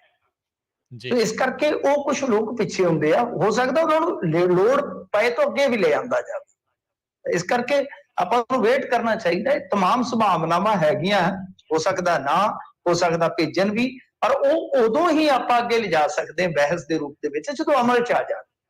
ਜੀ ਹਰਜਿੰਦਰ ਸਿੰਘ ਸੰਧਾਵਾਲੀਆ, ਸਤਿ ਸ਼੍ਰੀ ਅਕਾਲ। ਹਾਂ ਸਾਰੇ ਨੂੰ ਸਤਿ ਸ਼੍ਰੀ ਅਕਾਲ ਵੀਰ ਜੀ। ਮੇਰਾ ਇਹ ਕੁਐਸਚਨ ਹੈ ਕਿ ਜਿਹੜੀ ਸ਼ਾਹੀ ਹੈਗੀ ਆ ਆਫਿਸਰ ਸ਼ਾਹੀ, ਉਹਦੇ ਤੇ ਕੋਈ ਲਾਭ ਬਣ ਸਕਦਾ ਹੈ ਕਿ ਉਹਨਾਂ ਦੀ ਪ੍ਰਮੋਸ਼ਨ ਮੈਰਿਟ ਬੇਸਿਸ ਤੇ ਹੋਵੇ? ਕਿਉਂਕਿ ਉਹ ਬਹੁਤ ਮਿਸਯੂਜ਼ ਹੋ ਰਹੇ ਆ ਆਫਿਸਰਸ ਦੀ, ਸਟਾਫ ਕਾਰਾਂ ਉਹਨਾਂ ਦੇ ਘਰ ਵਾਲੇ ਯੂਜ਼ ਕਰਦੇ ਆ, ਉਹਨਾਂ ਦੇ ਪੰਜਾਬ ਭਵਨ ਜਿਹੜਾ ਦਿੱਲੀ ਉਹ ਏਦਾਂ ਹੀ ਯੂਜ਼ ਹੋਈ ਜਾ ਰਿਹਾ। ਤੇ ਇਹੋ ਜਿਹੀ ਕੋਈ ਬਿੱਲ ਜਾਂ ਕੋਈ ਇਹੋ ਜਿਹਾ ਲਾ ਕੋਈ ਅਮੈਂਡ ਹੋ ਸਕਦਾ ਇਹਦੇ ਨਾਲ ਕਿ ਪ੍ਰਮੋਸ਼ਨ ਜਿਹੜੀ ਆਫਿਸਰ ਸ਼ਾਹੀ ਦੀ ਸਿਰਫ ਮੈਰਿਟ ਬੇਸਿਸ ਤੇ ਹੋਵੇ? ਤੇ ਦੂਸਰਾ ਮੇਰਾ ਕੁਐਸਚਨ ਹੈ ਕਿ ਜਿਹੜੀ ਪੰਜਾਬ ਦੀ ਵਜ਼ਾਰਤ ਹੈ ਉਹ ਚਲਾਉਣੀ ਵੀ ਇਹਨਾਂ ਨਹੀਂ ਹੈ, ਆਫਿਸਰ ਸ਼ਾਹੀ ਨਹੀਂ ਹੈ, ਤੇ ਉਹਦੇ ਵਿੱਚ ਜਿਹੜਾ ਐਡਵੋਕੇਟ ਜਨਰਲ, ਡੀਜੀਪੀ ਤੇ ਚੀਫ ਸੈਕਟਰੀ ਦਾ ਤਾਲਮੇਲ ਇਹ ਕਿੱਦਾਂ ਸੈੱਟ ਕਰ ਸਕਦੇ ਆ? ਕਿਉਂਕਿ ਉਹਨਾਂ ਨੇ ਹੀ ਗਾਈਡਲਾਈਨ ਬਣੀ ਹੈ, ਇੰਸਟੈਡ ਆਫ ਕਿ ਦਿੱਲੀ ਤੋਂ ਗਾਈਡਲਾਈਨ ਲੈਣ, ਕੋਈ ਆਪੇ ਹੀ ਗਾਈਡਲਾਈਨ ਕਰ ਦਿੰਦੇ। ਪੰਜਾਬ ਕੋਲ ਬਥੇਰਾ ਹੁਨਰ ਹੈ ਜੀ, ਤੁਸੀਂ ਪਲੀਜ਼ ਇਹਦੇ ਤੇ ਥੋੜੀ ਲਾਈਟ ਪਾਓ। ਇਹ ਦੇਖੋ ਹਾਲੇ ਜਿਹੜੀ ਟੀਮ ਹੈ ਇਹਨਾਂ ਦੀ ਉਹ ਪੂਰੀ ਤਰ੍ਹਾਂ ਬਣੀ ਨਹੀਂ ਹੈ। ਇਹਨਾਂ ਨੇ ਐਡਵੋਕੇਟ ਜਨਰਲ ਦਾ ਮਤਲਬ ਕਿ ਨਾਮ ਉਛਾਲਿਆ, ਅਨਮੋਲ ਰਤਨ ਸਿੱਧੂ ਬਹੁਤ ਤਕੜਾ ਨਾਮ ਹੈ। ਕਿਸੇ ਇੱਕ ਨੇ ਵੀ ਇਹ ਨਹੀਂ ਕਿਹਾ ਹੋਏਗਾ ਕਿ ਨਹੀਂ ਜੀ ਇਹ ਗਲਤ ਚੁਣ ਰਹੇ ਆ ਅਨਮੋਲ ਰਤਨ ਸਿੱਧੂ। ਹਾਲਾਂਕਿ ਯੂਪੀਏ ਸਰਕਾਰ ਚੋਂ ਅਸਿਸਟੈਂਟ ਸੋਲਿਸਿਟਰ ਜਨਰਲ ਰਹੇ ਨੇ ਉਰੇ ਪੰਜਾਬ ਐਂਡ ਹਰਿਆਣਾ ਕੁਛ। ਸੋ ਦੂਸਰੇ ਪਾਸੇ ਇਹਨਾਂ ਨੇ ਇਹ ਵੇਨੂ ਪ੍ਰਸਾਦ ਨੂੰ ਲੈ ਆਂਦਾ ਪ੍ਰਿੰਸੀਪਲ ਸੈਕਟਰੀ। ਹੁਣ ਚੀਫ ਸੈਕਟਰੀ ਕਿਹਨੂੰ ਲਾਉਂਦੇ ਨੇ ਇਹ ਬਾਅਦ ਚ ਦੇਖਣਾ ਹੋਏਗਾ। ਤਾਂ ਇਸ ਤਰ੍ਹਾਂ ਟੀਮ ਤਾਂ ਇੱਕ ਚੰਗੀ ਚੁਣਨ ਦਾ ਯਤਨ ਕਰ ਰਹੇ ਨੇ, ਉਹ ਜਦੋਂ ਬਣ ਜਾਏਗੀ ਫਿਰ ਪਤਾ ਲੱਗੇਗਾ। ਬਾਕੀ ਮੈਨੂੰ ਨਹੀਂ ਲੱਗਦਾ ਜੀ ਕਿ ਅਫਸਰਸ਼ਾਹੀ ਤੁਸੀਂ ਜਿੱਦਾਂ ਕਹਿੰਦੇ ਹੋ ਠੀਕ ਆ, ਅਫਸਰਸ਼ਾਹੀ ਇੱਕ ਐਸੀ ਅਥਾਰਟੀ ਹੈ ਜਿਨ੍ਹਾਂ ਨੇ ਲਾਗੂ ਕਰਨਾ ਸਾਰਾ ਕੁਝ ਧਰਾਤਲ ਤੇ, ਜਿਨ੍ਹਾਂ ਨੇ ਚੀਜ਼ਾਂ ਨੂੰ ਉਹਨਾਂ ਨੇ ਉੱਥੇ ਲਿਜਾਣਾ ਹੈ। ਮੇਰਾ ਇਹ ਮੰਨਣਾ ਹੈ ਕਿ ਜੇ ਉਹਨਾਂ ਦੇ ਉੱਤੇ ਬੈਠ, ਕਿਉਂਕਿ ਉਹਨਾਂ ਦੇ ਉੱਤੇ ਆ ਗਿਆ ਨਾ ਵਿਧਾਨ ਪਾਲਿਕਾ, ਜੇ ਵਿਧਾਨ ਪਾਲਿਕਾ ਦੇ ਜਿਹੜੇ ਨੁਮਾਇੰਦੇ ਆ ਜੇ ਉਹ ਇੱਕ ਤਾਂ ਕਾਨੂੰਨ ਦੇ ਜਾਣਕਾਰ ਹੋਣ, ਕੱਲੀ ਚੀਜ਼ ਨੂੰ ਜਾਣਦੇ ਹੋਣ, ਦੂਸਰਾ ਇਹ ਆ ਕਿ ਬੇਈਮਾਨ ਨਾ ਹੋਣ, ਤੀਸਰਾ ਇਹ ਕਿ ਇੱਕ ਟੀਮ ਨੂੰ ਮਤਲਬ ਕਿ ਅਫਸਰਸ਼ਾਹੀ ਨੂੰ ਵੀ ਨਾਲ ਇੱਜ਼ਤ ਮਾਨ ਦੇ ਕੇ ਨਾਲ ਚਲਾਉਣ ਵਾਲੇ ਹੋਣ, ਮੈਨੂੰ ਨਹੀਂ ਲੱਗਦਾ ਕਿ ਤਾਲਮੇਲ ਨਹੀਂ ਬੈਠੇਗਾ, ਸਭ ਕੁਝ ਠੀਕ ਹੋ ਜਾਂਦਾ ਹੈ। ਅਫਸਰਸ਼ਾਹੀ ਐਸੀ ਹੈ ਕਿ ਮੂੰਹ ਸੁੰਘ ਲੈਂਦੀ ਹੈ ਨਾਲ ਦੀ ਨਾਲ ਕਿ ਸਰਕਾਰ ਐਸੀ ਆ ਰਹੀ ਹੈ, ਤਕਲੇ ਵਾਂਗੂ ਸਿੱਧੇ ਹੋ ਜਾਣਗੇ, ਤਕਲੇ ਵਾਂਗੂ। ਕੁਝ ਨਹੀਂ ਚਾਹੀਦਾ, ਕੀ ਚਾਹੀਦਾ ਸਾਨੂੰ 22-23 ਡੀਸੀ ਚਾਹੀਦੇ ਆ, 24-25 ਸਾਨੂੰ ਲਾ ਲਓ, ਕੁਝ ਐਸਐਸਪੀ ਚਾਹੀਦੇ ਹੋਣਗੇ, 25-30 ਲਾ ਲਓ ਐਸਐਸਪੀ, ਕਿੰਨੇ ਕੁ ਹੋਰ ਮਤਲਬ ਕਿ ਨਾਲ ਸਾਨੂੰ ਐਮਐਲਏ ਚਾਹੀਦੇ ਆ 117, ਕਿੰਨੀ ਕੁ ਟੀਮ ਵੱਡੀ ਚਾਹੀਦੀ ਹੈ ਸਾਨੂੰ? 250 ਬੰਦਾ ਝੁੱਗੇ ਚੋਂ ਚਾਹੀਦਾ, 250 ਦੇ ਕਰੀਬ ਸਾਨੂੰ ਇਹੋ ਜਿਹੇ ਬੰਦੇ ਚਾਹੀਦੇ ਆ ਜਿਹੜੇ ਪੰਜਾਬ ਚਲਾ ਸਕਦੇ ਆ। ਤਾਂ ਤੁਸੀਂ ਆਪ ਹੀ ਆਪਣੇ ਸਵਾਲ ਦਾ ਜਵਾਬ ਦਿੱਤਾ ਕਿ ਪੰਜਾਬ ਦੇ ਕੋਲ ਹੁਨਰ ਹੈ, ਉਹਨੂੰ ਵਰਤਣਾ ਕਿਵੇਂ ਆ, ਉਹਦੇ ਵਾਸਤੇ ਬਿੱਲ ਲਿਆਉਣ ਦੀ ਮੈਨੂੰ ਨਹੀਂ ਲੱਗਦਾ ਕਿ ਜ਼ਰੂਰਤ ਆ। ਇਹ ਚੀਜ਼ਾਂ ਜਿਹੜੀਆਂ ਸਰਕਾਰ ਆਪਣੇ ਪੱਧਰ ਤੇ ਠੀਕ ਕਰ ਸਕਦੀ ਹੈ, ਕਿਉਂਕਿ ਪੰਜਾਬ ਪੂਰਨ ਸਟੇਟ ਹੈ। ਸਰਕਾਰ ਦੇ ਕੋਲ ਯਾਨੀ ਵਿਧਾਨ ਪਾਲਿਕਾ ਦੇ ਕੋਲ ਕਾਨੂੰਨ ਬਣਾਉਣ ਤੇ ਕਾਨੂੰਨ ਆਪਣੇ ਲਾਗੂ ਕਰਵਾਉਣ ਦੀ ਬਹੁਤ ਵੱਡੀ ਤਾਕਤ ਹੈ। ਜੀ ਕੁਲਤਾਰ ਸਿੰਘ ਸੰਧਵਾ ਦਾ ਨਾਮ ਜਿਹੜਾ ਅਫੀਸ਼ੀਅਲੀ ਤੌਰ ਦੇ ਉੱਤੇ ਜਿਹੜਾ ਉਹ ਕਰ ਦਿੱਤਾ ਗਿਆ ਜੀ ਉਹਦੇ ਸਪੀਕਰ ਦੇ ਵਜੋਂ। ਉਹਨਾਂ ਨੇ ਆਪਣੇ ਟਵਿੱਟਰ ਦੇ ਉੱਤੇ ਵੀ ਜਿਹੜਾ ਇਸ ਚੀਜ਼ ਦਾ ਐਲਾਨ ਖੁਦ ਨਹੀਂ, ਉਹਦੀ ਚਰਚਾ ਹੈਗੀ ਸੀਗੀ ਜੀ, ਮੈਂ ਦੱਸ ਰਿਹਾ ਸੀਗਾ ਕਿ ਉਹਦੀ ਚਰਚਾ ਹੈਗੀ ਸੀਗੀ ਕੁਲਤਾਰ ਸਿੰਘ ਸੰਧਵਾ ਦੀ। ਚਲੋ ਵਧੀਆ ਹੋ ਗਿਆ ਜੀ, ਆਪਣੇ ਪ੍ਰੋਗਰਾਮ ਕਰਦੇ ਜਿਹੜੀ ਕਨਫਰਮੇਸ਼ਨ ਆ ਗਈ ਆ। ਤੇ ਮਿੰਟੂ ਜੀ ਬਹੁਤ ਸ਼ੁਕਰੀਆ, ਬਹੁਤ ਧੰਨਵਾਦ। ਮਿਲਦੇ ਹਾਂ ਜੀ ਫਿਰ ਕੱਲ ਨੂੰ, ਮਿਹਰਬਾਨੀ, ਸਤਿ ਸ਼੍ਰੀ ਅਕਾਲ ਜੀ। ਸਤਿ ਸ਼੍ਰੀ ਅਕਾਲ ਜੀ। ਦੋਸਤੋ ਇੱਥੇ ਹੀ ਸਾਡੇ ਅੱਜ ਦੇ ਪ੍ਰੋਗਰਾਮ ਦੀ ਸਮਾਪਤੀ। ਅਗਲੀ ਵਾਰ ਤੱਕ ਲਈ ਇਜਾਜ਼ਤ, ਮੇਰੇ ਵੱਲੋਂ ਵੀ ਸਭ ਨੂੰ ਪਿਆਰ ਭਰੀ ਸਤਿ ਸ਼੍ਰੀ ਅਕਾਲ। ਸੁਣਦੇ ਰਹੋ ਪੰਜਾਬੀ ਰੇਡੀਓ USA।